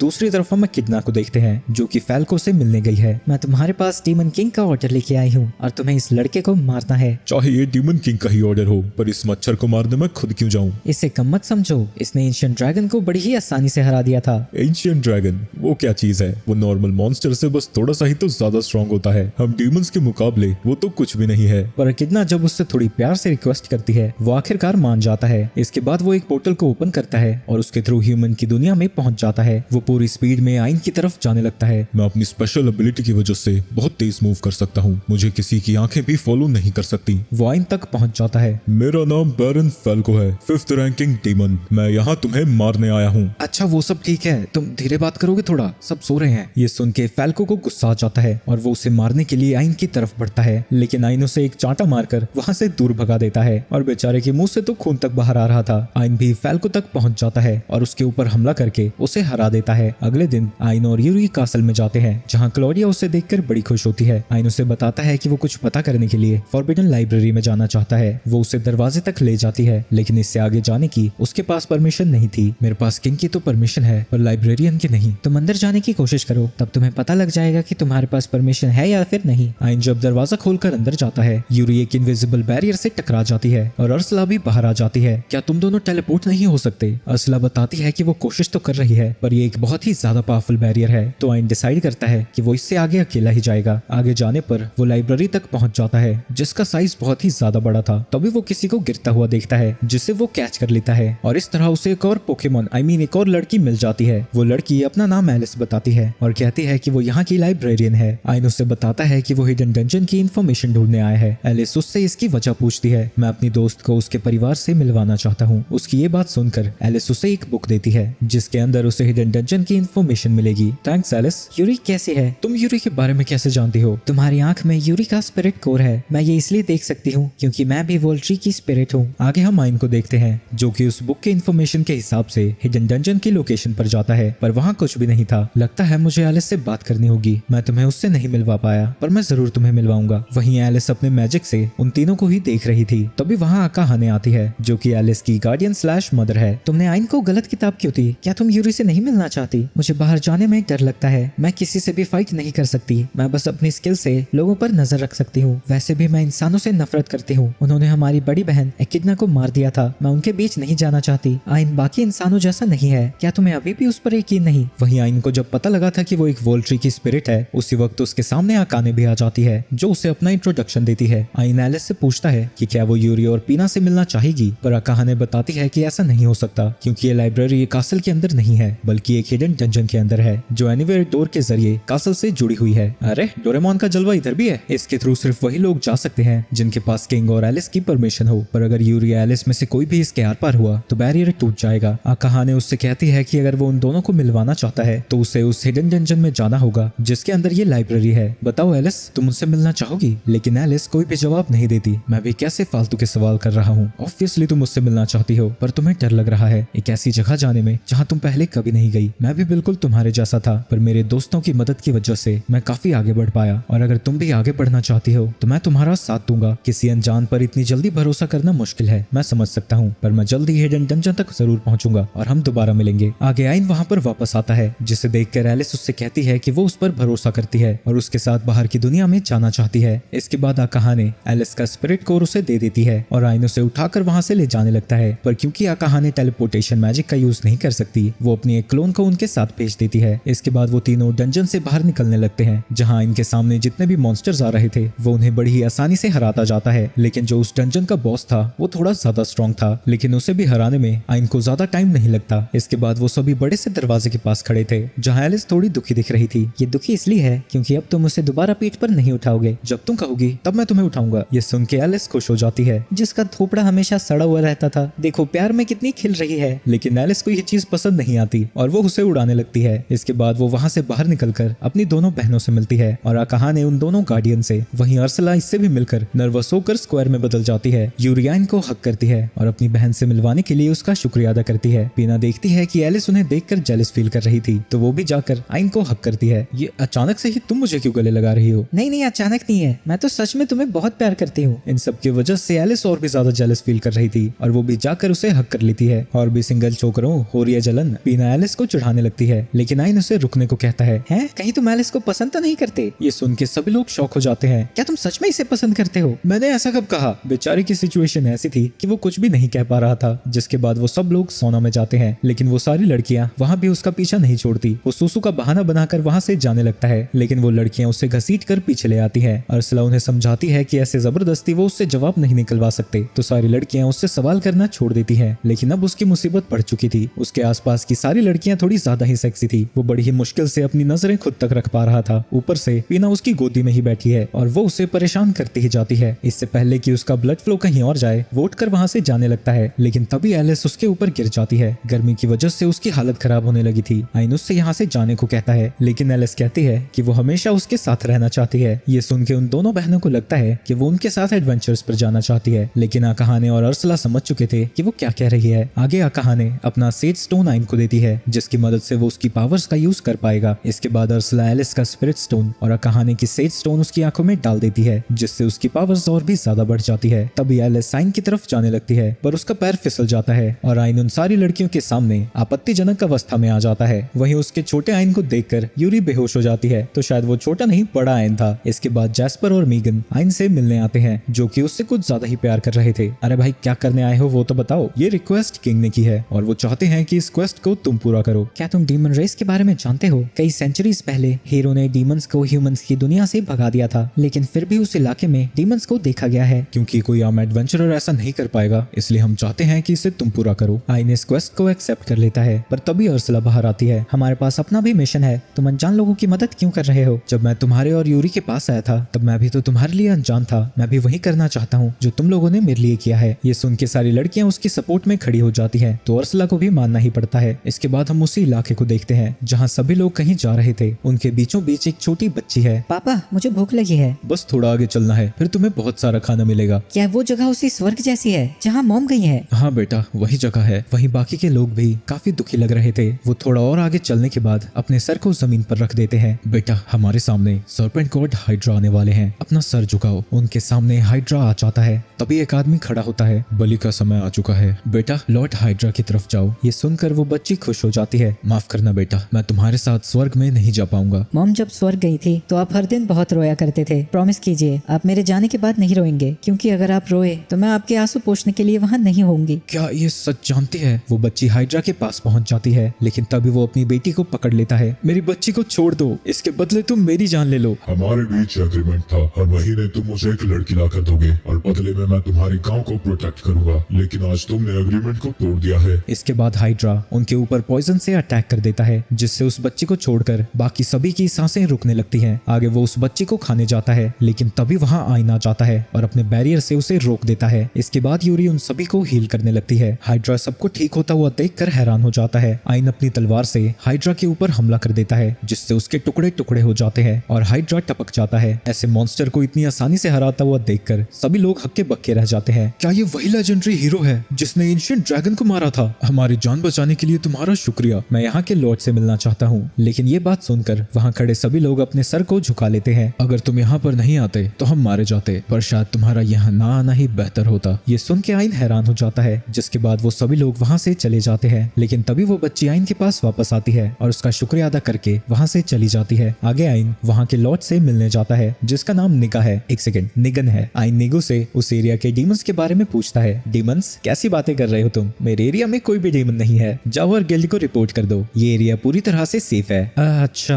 हाँ, ऐसा हो सकता है कि लोगों ने मॉन्स्टर को गलती से डीमन समझ लिया होगा। आते हुए मैंने एक हाइड्रा को मारा था, शायद वो मॉन्स्टर ही था। तुमने ये क्या किया? तुमने कितनी बड़ी गलती की है पता है तुम्हें? वही इस गांव को प्रोटेक्ट किया करता था, तो क्या मैं उस बच्चे की जान जाने देता? अगर एक के मरने से बाकी सलामत रहते हैं तो इसमें गलती क्या है? या तो तुम हमेशा के लिए यहीं रुक जाओ, क्योंकि तुम्हारे जाने के बाद मॉन्स्टर्स फिर से हम पर हमला करेंगे। उससे मिलने के बाद आइन सोच में पड़ जाता है कि कहीं उसने गलत तो नहीं किया, लेकिन यूरी आइन को समझाती है कि उसने सही किया और जो भी उसका दिल चाहता है उसे वही करना चाहिए। दूसरी तरफ निगू शीशे के सामने खड़ा था। शैडो, मुझे बताओ मुझे क्या करना चाहिए? हाइड्रा मर चुका है। तुम फिक्र मत करो, हाइड्रा की रिप्लेसमेंट ढूंढना कोई बड़ी बात नहीं है, पर अब तुम्हें अपने इलाके को आइन से भी बचाना होगा। वो एक डीमन है, वरना कोई आम इंसान एसएस रैंक के ड्रैगन को कैसे हरा सकता है? आइन को मारना है, मैं समझ गया, थैंक्स शैडो। जिसके बाद वो वहाँ से चला जाता है। कमजोर इंसानों को बहकाना कितना आसान है, थोड़ा समय और तुम्हारे शरीर पर मेरा कब्जा होगा। दूसरी तरफ आइन रेशिक के बॉर्डर पर खड़ा था, जहाँ सारी दीवारें टूट फूट रखी हैं और लोगों की प्रोटेक्शन के लिए वहाँ पर कोई सोल्जर भी नहीं है। वो वहाँ के लोगों से बात करने की कोशिश करता है, लेकिन कोई भी उससे बात करने को तैयार ही नहीं था। लेकिन एक आदमी उससे बात करने लगता है। ये उन लोगों में से एक है जिन्हें आइन ने हाइड्रा से बचाया था। ये बंजर जमीन देख रहे हो? हाइड्रा के जाते ही मॉन्स्टर्स ने हमला करना शुरू कर दिया है और यहाँ की सारी फसलें उजाड़ दी। अगर ऐसा ही चलता रहा तो या तो हम भूखे मर जाएंगे या मॉन्स्टर्स का खाना बनेंगे। उसकी बातें सुनकर आइन आगे जाता है और अपने मैजिक का यूज करने लगता है, जिसकी वजह से थोड़ी ही देर में वहाँ चारों तरफ हरियाली फैल जाती है और अपनी एक और स्किल का यूज करके वहाँ पर उससे भी बड़ी दीवार खड़ी कर देता है। अगर तुम्हें किसी और तरह की मदद चाहिए तो वो भी मैं कर सकता हूँ, तुम लोग बस हार मत मानो। उसकी ये बात सुनकर वो हंसने लगता है। मुझे यकीन नहीं था कि मैं वो शब्द दोबारा सुनूंगा। यही बात यहाँ के पिछले लॉर्ड ने भी कही थी। भूतकाल में हम कुछ गांव वालों को देखते हैं जो कि एक छोटी सी गली में छुपे हुए थे, जिन्होंने उनसे कहा था कि अगर वो उन्होंने हार मान ली तो वो उनकी मदद नहीं कर पाएगा। लेकिन जब से उसका बेटा निगुन लॉर्ड बना है, इस जगह की हालत बुरी ही होती जा रही है। उसी ने जाकर उस हाइड्रा के साथ कॉन्ट्रैक्ट बनाया था। इस जगह की डिफेंस को कम कर दिया गया और टैक्सेस जितना हो सके उतने बढ़ा दी गई, लेकिन वो लोग अभी भी नहीं समझ पा रहे कि निगू ऐसा कर क्यों रहा है। तभी आइन देखता है कि उनकी तरफ एक बहुत बड़ा मॉन्स्टर्स का झुंड आ रहा है। जब सारे गांव वाले उन मॉन्स्टर्स को देखते हैं, उन्हें लगता है कि आज उनका अंत होने वाला है, लेकिन आइन जंप करके उन सभी मॉन्स्टर्स के सामने हवा में था। मैं एक मॉन्स्टर को भी गांव तक नहीं पहुंचने दूंगा। इसके बाद वो उनके ऊपर एक पावरफुल हमला करता है, लेकिन उन मॉन्स्टर्स की तादाद इतनी ज्यादा थी कि इस हमले के बावजूद भी उन पर कोई असर नहीं पड़ता। वहीं आइन को देखकर वो मॉन्स्टर्स भी उसकी तरफ हमला करने जाने लगते हैं, पर वो अपनी सुपर अपरेज स्किल से उनकी स्पीड को स्लो कर देता है, जिसके बाद वो बड़ी आसानी से उन सभी को हरा देता है। आगे वो अपनी ग्रेविटी ब्रेथ अटैक से उन सभी मॉन्स्टर्स पर हमला करता है, लेकिन वो इतने पर नहीं रुकता। वो लगातार उन मॉन्स्टर्स पर हमला करता ही जाता है। ये सारी चीजें दूर से गांव वाले देख रहे थे। उन्हें यकीन नहीं होता कि उसने अकेले ही इतने सारे मॉन्स्टर्स को मार दिया। अर्सला उससे कहती है कि अगर वो ऐसे ही लड़ता रहा तो वो बेहोश हो जाएगा। अगर ऐसा चलता रहा तो मैं इन्हें नहीं खत्म कर पाऊंगा। तो वो अपने एक अटैक को मॉडिफाई करता है और उसकी रेंज को बढ़ा देता है। अर्सला उसे वार्न करती है कि अगर वो ऐसा करता गया तो उसकी बॉडी उसे हैंडल नहीं कर पाएगी, लेकिन आइन उसकी बात नहीं सुनता और उस अटैक की रेंज को बढ़ाता ही जाता है। और एंड में जब वो हमला करता है, उसने सभी मॉन्स्टर्स को हरा दिया था। इससे उसकी सारी एनर्जी खत्म हो गई थी, जिसकी वजह से वो बेहोश हो जाता है। यूरी उसे हील करने लगती है, पर अर्सला जानती है कि अगर उसकी बॉडी इसे हैंडल नहीं कर पाती तो यूरी का हीलिंग वाटर भी कुछ काम नहीं आता। थोड़ी देर में वो होश में आ जाता है। उसे ठीक देखकर सारे गांव वाले खुश हो जाते हैं और उसे लड़ता हुआ देखकर उनमें एक नई जीने की उम्मीद जाग गई थी। जिस बंदे से आइन पहले बात कर रहा था, वो सबसे कहता है कि वो कब तक आखिर ऐसे जीते रहेंगे, उन्हें भी इसके खिलाफ लड़ना होगा। ये सब देखकर आइन और यूरी खुश हो जाते हैं। यूरी उससे कहती है कि ये सब कुछ उसी की वजह से हुआ है। मुझे लगता है मैं तुम्हारे थोड़े और करीब आ चुका हूँ। जैसे तुमने मेरी मदद की थी, वैसे ही मैं इन सब की करना चाहता हूँ। मैं हमेशा तुम्हारे साथ रहना चाहता हूँ और इस दुनिया को तुम्हारी नजर से देखना चाहता हूँ। जब ये माहौल लवी डवी सा हो रहा था, गांव वाले उन्हें चिढ़ाने लगते हैं, जिसकी वजह से वो दोनों ही शर्मा जाते हैं। तभी वहाँ पर निगन आ जाता है। सारे विलेजर्स उससे कहते हैं कि उन्हें ऐसा लीडर नहीं चाहिए जो उन्हें बचाने के लिए उन्हीं की बलि देता हो। तुम सब के सब बेवकूफ हो। क्या तुम्हें दिखाई नहीं दे रहा कि वो एक डीमन है? कोई आम इंसान हाइड्रा को कैसे हरा सकता है? और इतने सारे मॉन्स्टर्स को हराना सब उसका प्लान था ताकि वो इस एरिया पर कब्जा कर सके। लेकिन गांव वाले उससे कहते हैं कि उन्हें इससे कोई फर्क नहीं पड़ता। अगर वो एक डीमन भी है, पर फिर भी वो उनकी बलि तो नहीं चढ़ा रहा। उन्हें ऐसा लीडर चाहिए जो उनके साथ लड़े, जैसे कि निगन का फादर था। ये सब सुनकर निगन को समझ नहीं आता कि वो क्या करे और वो फिर से शैडो की मदद मांगने लगता है। उसके हाथ में एक छोटा सा शीशा था जिसे आइन अप्रेज करना चाहता है, लेकिन उसके बारे में चीजें काफी ऊट-पटांग तरीके से लिखी थी, तो उसे ये तो पता चल जाता है जो भी उसके अंदर है वो खतरनाक है। आइन उसे खोलने से मना करता है, पर तब तक निगन ने उसे खोल दिया था। शैडो निगन को चारों तरफ से घेर लेता है, जिसके बाद वो एक अलग ही जगह पर थे। जो तुम्हारी बात नहीं मानते वो किसी काम के नहीं है, तुम्हें इन्हें मार देना चाहिए। पर ये तो गलत है ना? गलत? तुम अपने डैड को भूल गए, पर वो तो बीमार थे। इसके बाद हमें उसका पास्ट दिखाया जाता है, जहाँ गाँव के लोग उसके डैड को बहुत ही ज्यादा पसंद करते थे, क्योंकि वहाँ के लॉर्ड होने के बावजूद भी वो खुद उनकी मदद करने आता था। निगन भी अपने डैड जैसा बनना चाहता था, लेकिन उसका शरीर बचपन से ही काफी कमजोर है, जिससे सभी को लगता था कि उसे कोई बीमारी है। इसकी वजह से गांव के बच्चे उसके साथ खेलते भी नहीं थे, क्योंकि उन्हें लगता था कि उससे कोई ऐसी बीमारी है जो कि उन्हें भी हो जाएगी। कई गांव वालों को तो ये भी लगता था कि निगन लॉर्ड का असली बेटा है ही नहीं, वो किसी लावारिस बच्चे को उठा ले आया है। ये सुन के निगन को भी लगने लगता है कि शायद वो उनका असली बेटा नहीं है, क्योंकि अगर वो उनका असली बेटा होता तो इतना कमजोर ना होता। इसी दौरान उसकी मुलाकात शैडो से हुई, जहाँ वो उसका दोस्त बन गया और शैडो ने उसे वार्न किया कि अगर किसी और को उसके बारे में पता लगा तो वो भी उसे छोड़कर चला जाएगा। तो निगन प्रॉमिस करता है कि वो उसके बारे में किसी को नहीं बताएगा। इसके बाद निगन और शैडो साथ में टाइम बिताने लगते हैं और काफी अच्छे दोस्त बन जाते हैं, और धीरे धीरे निगन पूरी तरह से शैडो पर भरोसा करने लगता है। इसके कुछ समय बाद निगन के फादर भी बीमार हो जाते हैं। वो उसे बताते हैं कि ऐसा शायद किसी डीमन के मायाज़मा की वजह से हुआ है। निगन को उनकी फिक्र होने लगती है और उसे समझ नहीं आता कि वो क्या करे। तो शैडो उससे कहता है कि उसे एक दवाई के बारे में पता है जिससे उसके डैड पूरी तरह से ठीक हो जाएंगे। तो निगन उसे वो बना कर देता है, जिसके पीने पर उन पर कोई असर तो नहीं होता, पर वो कहते हैं कि वो बहुत अच्छा फील कर रहे हैं। इसके बाद उसके फादर की कंडीशन धीरे धीरे और बिगड़ती ही जाती है और उन्हें ठीक करने के लिए वो रोज उन्हें वही दवाई पिलाने लगता है। पर एक दिन जब वो दवाई लेकर आता है, वो देखता है कि उसके डैड मर चुके थे। इसकी वजह से वो दुखी हो जाता है और उसे समझ नहीं आता कि वो इस जगह की रक्षा कैसे करेगा। उसे तो कुछ करना ही नहीं आता। फिक्र मत करो, सारी चीजें मैं तुम्हें सिखाऊंगा। हम दोस्त हैं, भूल गए तुम? ये सब तुम अभी के मुझे बता रहे हो? तुम सच में कितने बेवकूफ हो। तुमने अपने हाथों से ही अपने डैड को मारा है। इसकी वजह से वो और भी ज्यादा अनस्टेबल होने लगता है। आइन उसे जगाने की कोशिश करता है, लेकिन वो कुछ रिस्पॉन्ड नहीं करता। निगन को अभी भी लग रहा था कि वो तो ताकत बढ़ाने वाली दवाई थी, उसने खुद ऐसा बुक में पढ़ा था। पर शैडो उसे बताता है कि उसने अपने मैजिक से उसके शब्दों को बदल दिया था। वो दवाई असल में एक जहर थी, और मैंने जो तुम्हें आइन के बारे में बताया था वो भी झूठ था। वो नहीं, बल्कि मैं एक डीमन हूँ। इससे पहले मैंने तुम्हारे डैड को फंसाने की कोशिश की थी, पर वो काफी समझदार थे। पर तुम्हें बेवकूफ बनाना तो कुछ ज्यादा ही आसान था। और सोचो जरा, तुमने ही अपने फादर को मार दिया। ये बात अलग है कि तुम्हारा कोई खून का रिश्ता था नहीं। ये सब सुनकर वो पूरी तरह से पगला जाता है और शैडो उसकी बॉडी पर कंट्रोल कर लेता है। आइन उससे पूछता है कि वो है कौन। मैं 5th रैंक का डीमन शैडो हूँ। तुमसे मिलकर अच्छा लगा हीरो। अर्सला उसे बताती है कि वो कंसीलमेंट मैजिक का यूज कर रहा है, तो वो उसके स्किल्स के बारे में पता नहीं लगा सकता। तुम्हारी वजह से मुझे ये सब जल्दी करना पड़ा। मैंने इसकी डिफेंसेस को कमजोर कर दिया था और धीरे धीरे इन विलेजर्स को डीमन वर्ल्ड में भेजने लगा। पर तुम आगे टांग अड़ाने, तो मुझे तुम्हें अपने हाथों से ही मारना होगा। और एक और बात, अगर तुमने मुझे मारा तो नेगन भी मर जाएगा। शैडो आइन के ऊपर हमला करने जाता है, पर वो उसके सभी हमलों को डॉज करता हुआ उसे एक बैरियर के अंदर पकड़ना चाहता है, लेकिन शैडो एंटी स्पिरिट आर्ट की मदद से उसके बैरियर को तोड़ देता है। इसके बाद शैडो कई सारे मॉन्स्टर्स को समन करता है जो कि विलेजर्स पर हमला करने लगते हैं। आइन उन्हें बचाने के लिए चला जाता है। वहीं इस मौके का फायदा उठाकर शैडो उसके ऊपर हमला कर देता है। इसके बाद वो उसके ऊपर कई सारे हमले करता है, पर आइन अपनी एक स्किल की मदद से उसके सभी हमलों को झेल जाता है। पर जब तक वो स्किल का यूज कर रहा है वो यहाँ से मूव नहीं कर सकता। तुम अगर नेगन और मुझे मार देते हो तो आसानी से सभी गांव वालों को बचा सकते हो, पर तुम भी बेवकूफ निकले। लेकिन आइन बाकियों की जान बचाने के लिए एक की बलि नहीं चढ़ा सकता था। इसके बाद आइन उसकी तरफ बढ़ने लगता है, जिस दौरान शैडो उसके ऊपर हमला करता ही जाता है और आइन अब घायल होने लगा था। लेकिन फिर भी वो आगे जाकर उसके कॉलर को पकड़ लेता है। मैं निगन के साथ साथ यहाँ मौजूद हर इंसान की जान बचाऊंगा। जिसके बाद वो उसके सर पर अपना सर दे मारता है। दूसरी तरफ निगन उदास बैठा हुआ था। उसकी वजह से कई सारे लोगों को चोट पहुंची थी और कईयों की जान भी गई है। इसलिए वो चाहता है कि वो इस दुनिया से गायब हो जाए ताकि वो किसी और को चोट ना पहुंचा सके। तभी उसे आइन की आवाज आने लगती है। आइन उससे कहता है कि उसे होश में आना होगा और इस विलेज को प्रोटेक्ट करना होगा, क्योंकि उसके फादर भी यही चाहते थे। ये सब सुनकर उसे अपने बचपन के दिन याद आने लगते हैं। वो जब विलेजर्स को देखता था वो सोचता था कि वो उनकी स्माइल को प्रोटेक्ट करना चाहता है। उसके फादर भी उससे कहा करते थे कि वो बहुत दयालु है। और अब निगन को रियलाइज होता है कि उसे अपनी गलतियों से भागना नहीं चाहिए, बल्कि उनकी जिम्मेदारी लेनी होगी और रेशी टेरिटरी को प्रोटेक्ट करना होगा। बाहर शैडो आइन पर हमला करने जा रहा था, लेकिन तभी वो रुक जाता है क्योंकि निगन ने कुछ हद तक अपनी बॉडी पर कंट्रोल पा लिया है। वो आइन का शुक्रिया अदा करता है और एक चाकू को निकालकर अपने सीने में घुसा देता है ताकि उसके साथ साथ शैडो भी खत्म हो जाए। लेकिन शैडो उसके शरीर से बाहर आ जाता है और फुदकता हुआ उसी बच्ची की तरफ जाने लगता है, लेकिन आइन उसे तलवार से खत्म कर देता है। इसके बाद वो यूरी के मैजिक का यूज करके निगन को हील करने लगता है, लेकिन वो उसे हील नहीं कर पा रहा था। तभी यूरी भी बाहर आ जाती है और वो दोनों मिलकर उसे हील करने की कोशिश करने लगते हैं और थोड़ी देर में ही उसे पूरी तरह से ठीक कर देते हैं। तुमने मेरी जान क्यों बचाई? मैंने इतने पाप किए हैं, मेरा मरना ही बेहतर था। आइन कहता है कि वो किसी को भी सैक्रिफाइस नहीं करना चाहता और इसमें वो भी शामिल है। तभी वहाँ पर गांव वाले भी आ जाते हैं। अगर हमने भी तुम्हें सैक्रिफाइस कर दिया तो हम में और तुम में क्या फर्क रह जाएगा? वैसे भी तुम्हें अपने पापों का प्रायश्चित करना है, तुम ऐसे ही भाग नहीं सकते। ये सब सुनकर वो रोने लगता है और गांव वालों का शुक्रिया अदा करता है। तभी थकावट की वजह से यूरी गिरने लगती है। इसके बाद वो उसे उठाकर एक पेड़ के नीचे रख देता है। इसके बाद उसकी बहनें और अर्सला भी बाहर आ जाती हैं। तभी एलिस देखती है कि तलवार के आर पार होने के बावजूद भी शैडो नहीं मरा था और रेंगता हुआ वहाँ से भागने की कोशिश कर रहा था। तभी पीना अपने बैरियर मैजिक से उसे वहीं पर कैद कर देती है। तुम्हें मुझे मारने के लिए किसने भेजा था और आखिरी डीमंस करना क्या चाहते हैं? मैं तुम्हें सब कुछ बता दूंगा, पर पहले प्रॉमिस करो तो मुझे जान से नहीं मारोगे। ठीक है, मैं तुम्हें नहीं मारूंगा। तुम्हें मारने का जिसने ऑर्डर दिया था उसका नाम। लेकिन तभी वो फट जाता है। इसके बाद शाम को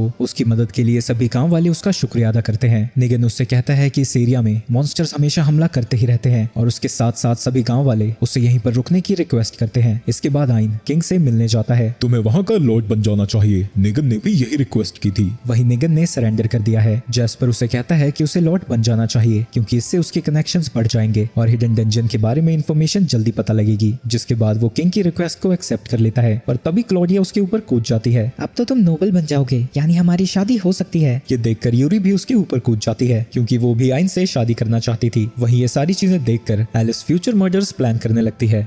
इसके बाद हम डीमन वर्ल्ड को देखते हैं जहां दो डीमंस आपस में बात कर रहे थे। तुमने सुना, एक बंदर ने पहले फेल को और उसके बाद शैडो को भी मार दिया। शायद वो डीमन कहलाने के लायक भी नहीं थे। तो भी उसकी गर्दन को कोई काट देता है और ऐसा ड्यूक लोआना ने किया था जो कि 5 नोबल क्लैंस की हेड है। दूसरा डीमन उससे माफी मांगने लगता है। वहीं जिस पर वो बैठी हुई थी वो उसका सर पकड़ती है। मेरा ये खिलौना ठीक से काम नहीं कर रहा है, लगता है इसकी जगह तुम्हें लेनी होगी, पर तुम्हारे बाल बहुत ज्यादा झड़ते हैं तो इसलिए मैं तुम्हें छोड़ रही हूँ। दूसरी तरफ एकिडना क्रिस्टल में आइन को देख रही थी। वहाँ पर योना भी आ जाती है और वो खुद आइन की पावर्स को टेस्ट करना चाहती थी। तो एकिडना उसे एक मैप देते हुए कहती है कि वो एक वोल्ट्री की स्पिरिट को पकड़ ले क्योंकि आइन का गोल उन्हीं से मिलना है। इसके बाद योना एक पोर्टल को ओपन करती है, लेकिन जाने से पहले वो देखती है कि वो बंदा मर चुका था, तो वो अकेले ही पोर्टल के थ्रू चली जाती है। वहीं आइन के पास एक लड़की आ जाती है। आखिरकार तुमने मुझे ढूंढ लिया, आओ मेरी बहनों गले लगो। यूरी खुशी के मारे उसके ऊपर कूद जाती है, पर वो उसके शरीर के आर पार हो जाती है। अरे मैं तो बताना ही भूल गई, मैं असल में तो यहाँ हुई नहीं। इस लड़की का नाम खुश है और वो उनकी दूसरी सबसे बड़ी बहन है। एक डीमन वोल्ट्री पर हमला कर रहा है, इसमें मुझे तुम्हारी मदद चाहिए। मैं अभी यहाँ से निकलता हूँ। तुम्हारी वोल्ट्री कहाँ है? वो लोग मुझ पे नहीं, हमारी सबसे छोटी बहन मे पर हमला कर रहे हैं। उसकी गार्डियन मर चुकी है और इसलिए मुझे ही उसकी गार्डियन का काम करना पड़ रहा है और इस वक्त मैं उसी के साथ हूँ। एलिस उससे पूछती है कि क्या वो अपनी इविल आई का यूज करके भी उसे नहीं हरा पा रही? मैं अगर अपनी पूरी ताकत यूज करूँ तो उसे हरा सकती हूँ, पर उससे ऋषिक टेरिटरी और मेकी वोल्ट्री भी तबाह हो सकती है क्योंकि इसे कंट्रोल करना बहुत मुश्किल है। इसके बाद आइन एक डंजन में जाता है जो कि असल में एक हिडन डंजन है। एलिस के स्किल्स और अपने अपनी एबिलिटी की वजह से उसे सही रास्ता दिखने लगता है और वो पूरी तेजी से आगे जाने लगता है। आगे जाने पर उसे कई सारे मॉन्स्टर्स दिखते हैं जिन्हें की एक डीमन कंट्रोल कर रही थी। वो डीमन अपना नाम हॉर्नेट बताती है और आइन के ऊपर हमला कर देती है। वो चारों तरफ से मॉन्स्टर से घिर जाता है, लेकिन तभी वो वहां से गायब हो जाता है और हॉर्नेट के पीछे पहुंच जाता है। लेकिन तभी उसके शरीर के अंदर से वही मधुमक्खियां बाहर आने लगती हैं। मैं इन मधुमक्खियों में से ही एक हूँ, क्या तुम मुझे ढूंढ सकते हो? लेकिन आइन उसे ढूंढने की जगह सभी मधुमक्खियों को ही खत्म करना शुरू कर देता है। इसकी वजह से वो डर जाती है और वहां से जाने लगती है। पर जिस पोर्टल के अंदर वो जा रही थी उसी में से आयोना बाहर आती है और उसे वहां से जाता हुआ देखकर हॉर्नेट को मार डालती है। सारे डरपोक मेरे पास ही हैं। वहीं आइन ऊपर से उसे देख रहा था। मेरा नाम आयोना है और मैं 5th रैंक के डीमंस की हेड हूँ। ये पिछले किसी भी डीमन से कहीं ज्यादा ताकतवर है। तभी अचानक वो उसके पीछे आ जाता है और योना के ऊपर लेवल ड्रेन स्किल का यूज करने लगता है। इसके बाद वो लगातार उसे मुक्के मारते ही जाता है। वो उसे कुछ करने का मौका देता ही नहीं। आइन उसे मुक्का मारते मारते जमीन पर पटक देता है, लेकिन इन सब चीजों की वजह से वो उल्टा खुश हो जाती है क्योंकि कई सालों बाद उसे कोई अच्छा अपोनेंट मिला था। योना आइन के ऊपर अटैक करती है। अब तो वो मारा जाएगा क्योंकि मेरे अटैक को पैरी नहीं किया जा सकता। लेकिन आइन उसके अटैक को पैरी कर देता है और वो उड़ते हुए वापस से उसी के पास आते हैं जिसे वो डॉज भी नहीं कर पाती। ये सब क्या हो रहा है? पहले उसने मेरे अटैक को पैरी कर दिया और मैं उन्हें डॉज भी नहीं कर पाई। इसने तो सिर्फ एक ही बार लेवल ड्रेन यूज किया था। लेकिन तभी आइन उसकी गर्दन को काट देता है, लेकिन इसके बावजूद भी वो जिंदा थी। मैंने तुम्हारे ऊपर एक बार नहीं बल्कि जब जब तुम्हें पंच मारा था हर बार लेवल ड्रेन का यूज किया था। तुम अब किसी नॉर्मल डीमन से भी कहीं ज्यादा कमजोर हो। ये सब क्या बकवास है? जो पावर मुझे मिली है वो सिर्फ चुने हुए डीमंस को मिलती है। मैं यहाँ पर तुमसे नहीं हारने वाली हूँ। मैंने तुम्हें हरा ही दिया होता अगर तुमने कायरों वाले काम ना किए होते। उसके पोर्टल के थ्रू जाने के बाद आइन भी उसके पीछे जाने लगता है, पर अर्सला उसे रोक देती है और उससे पहले मे और कुर्श को देखने को कहती है। एलिस और आइन एक जगह पर पहुंच जाते हैं। वोल्ट्री के छुपने के लिए ये जगह थोड़ी ऑब्वियस नहीं है। कोई भी देखकर बता सकता है कि अंदर कुछ कीमती है। ये जगह स्पिरिट पावर से ही घिरी हुई है तो कोई नॉर्मल इंसान इसे देख ही नहीं सकता। तभी सामने का रास्ता उनके लिए खुल जाता है और वो उस गेट के अंदर चले जाते हैं। अंदर का एरिया बहुत ज्यादा सुंदर था जो देखकर बाकी की लड़कियां भी बाहर आ जाती हैं। तभी वहां पर कुर्श आती है जिसे देखकर यूरी उसके गले लग जाती है। इसके बाद आइन मे को देखता है जो कि नन्ही मुन्नी सी बालिका है जो कि सो रही थी। तो वो आराम से पीछे जाने लगता है, पर तभी उसका पैर एक डंडी पर पड़ जाता है जिसकी आवाज सुनकर उसकी नींद खुल जाती है। अपने सामने अनजान इंसान को देखकर वो जोर जोर से रोने लगती है जिसकी वजह से आइन भी डर जाता है। ओ बच्ची इधर देखो, ये देखो कितना फनी फेस है। लेकिन उसे देखकर वो और भी जोर से रोने लगती है। तभी वहां पर यूरी आती है जिसे देखकर वो खुशी के मारे उसके गले लग जाती है। इसके बाद वो अपनी बाकी की बहनों से मिलती है और यूरी उसे बताती है कि आइन ने ही उनकी मदद की है। उसे थोड़ी देर घूरने के बाद मे को उस पर भी भरोसा हो जाता है और वो उसकी गोदी में बैठकर अपने सर पर हाथ रखने को कहती है, जिसके बाद वो उसे उछालने को कह रही थी। और ऊंचा और ऊंचा। तो जोश में आकर वो एकदम से ही कूद जाता है और गलती से कुछ ज्यादा ही ऊपर चला जाता है। कोश कहती है कि अगर उसने रोना शुरू कर दिया तो एक हफ्ते तक उसे कोई चुप नहीं करा पाएगा। आइन जब नीचे उतरता है उसे लग रहा था कि वो कभी भी रो पड़ेगी, लेकिन मे को कुछ ज्यादा ही मजा आया था। अब से बड़े भाई आइन मेरी फेवरेट लिस्ट में ऐड हो चुके हैं और मैं भी तुम लोगों के साथ जाना चाहती हूँ।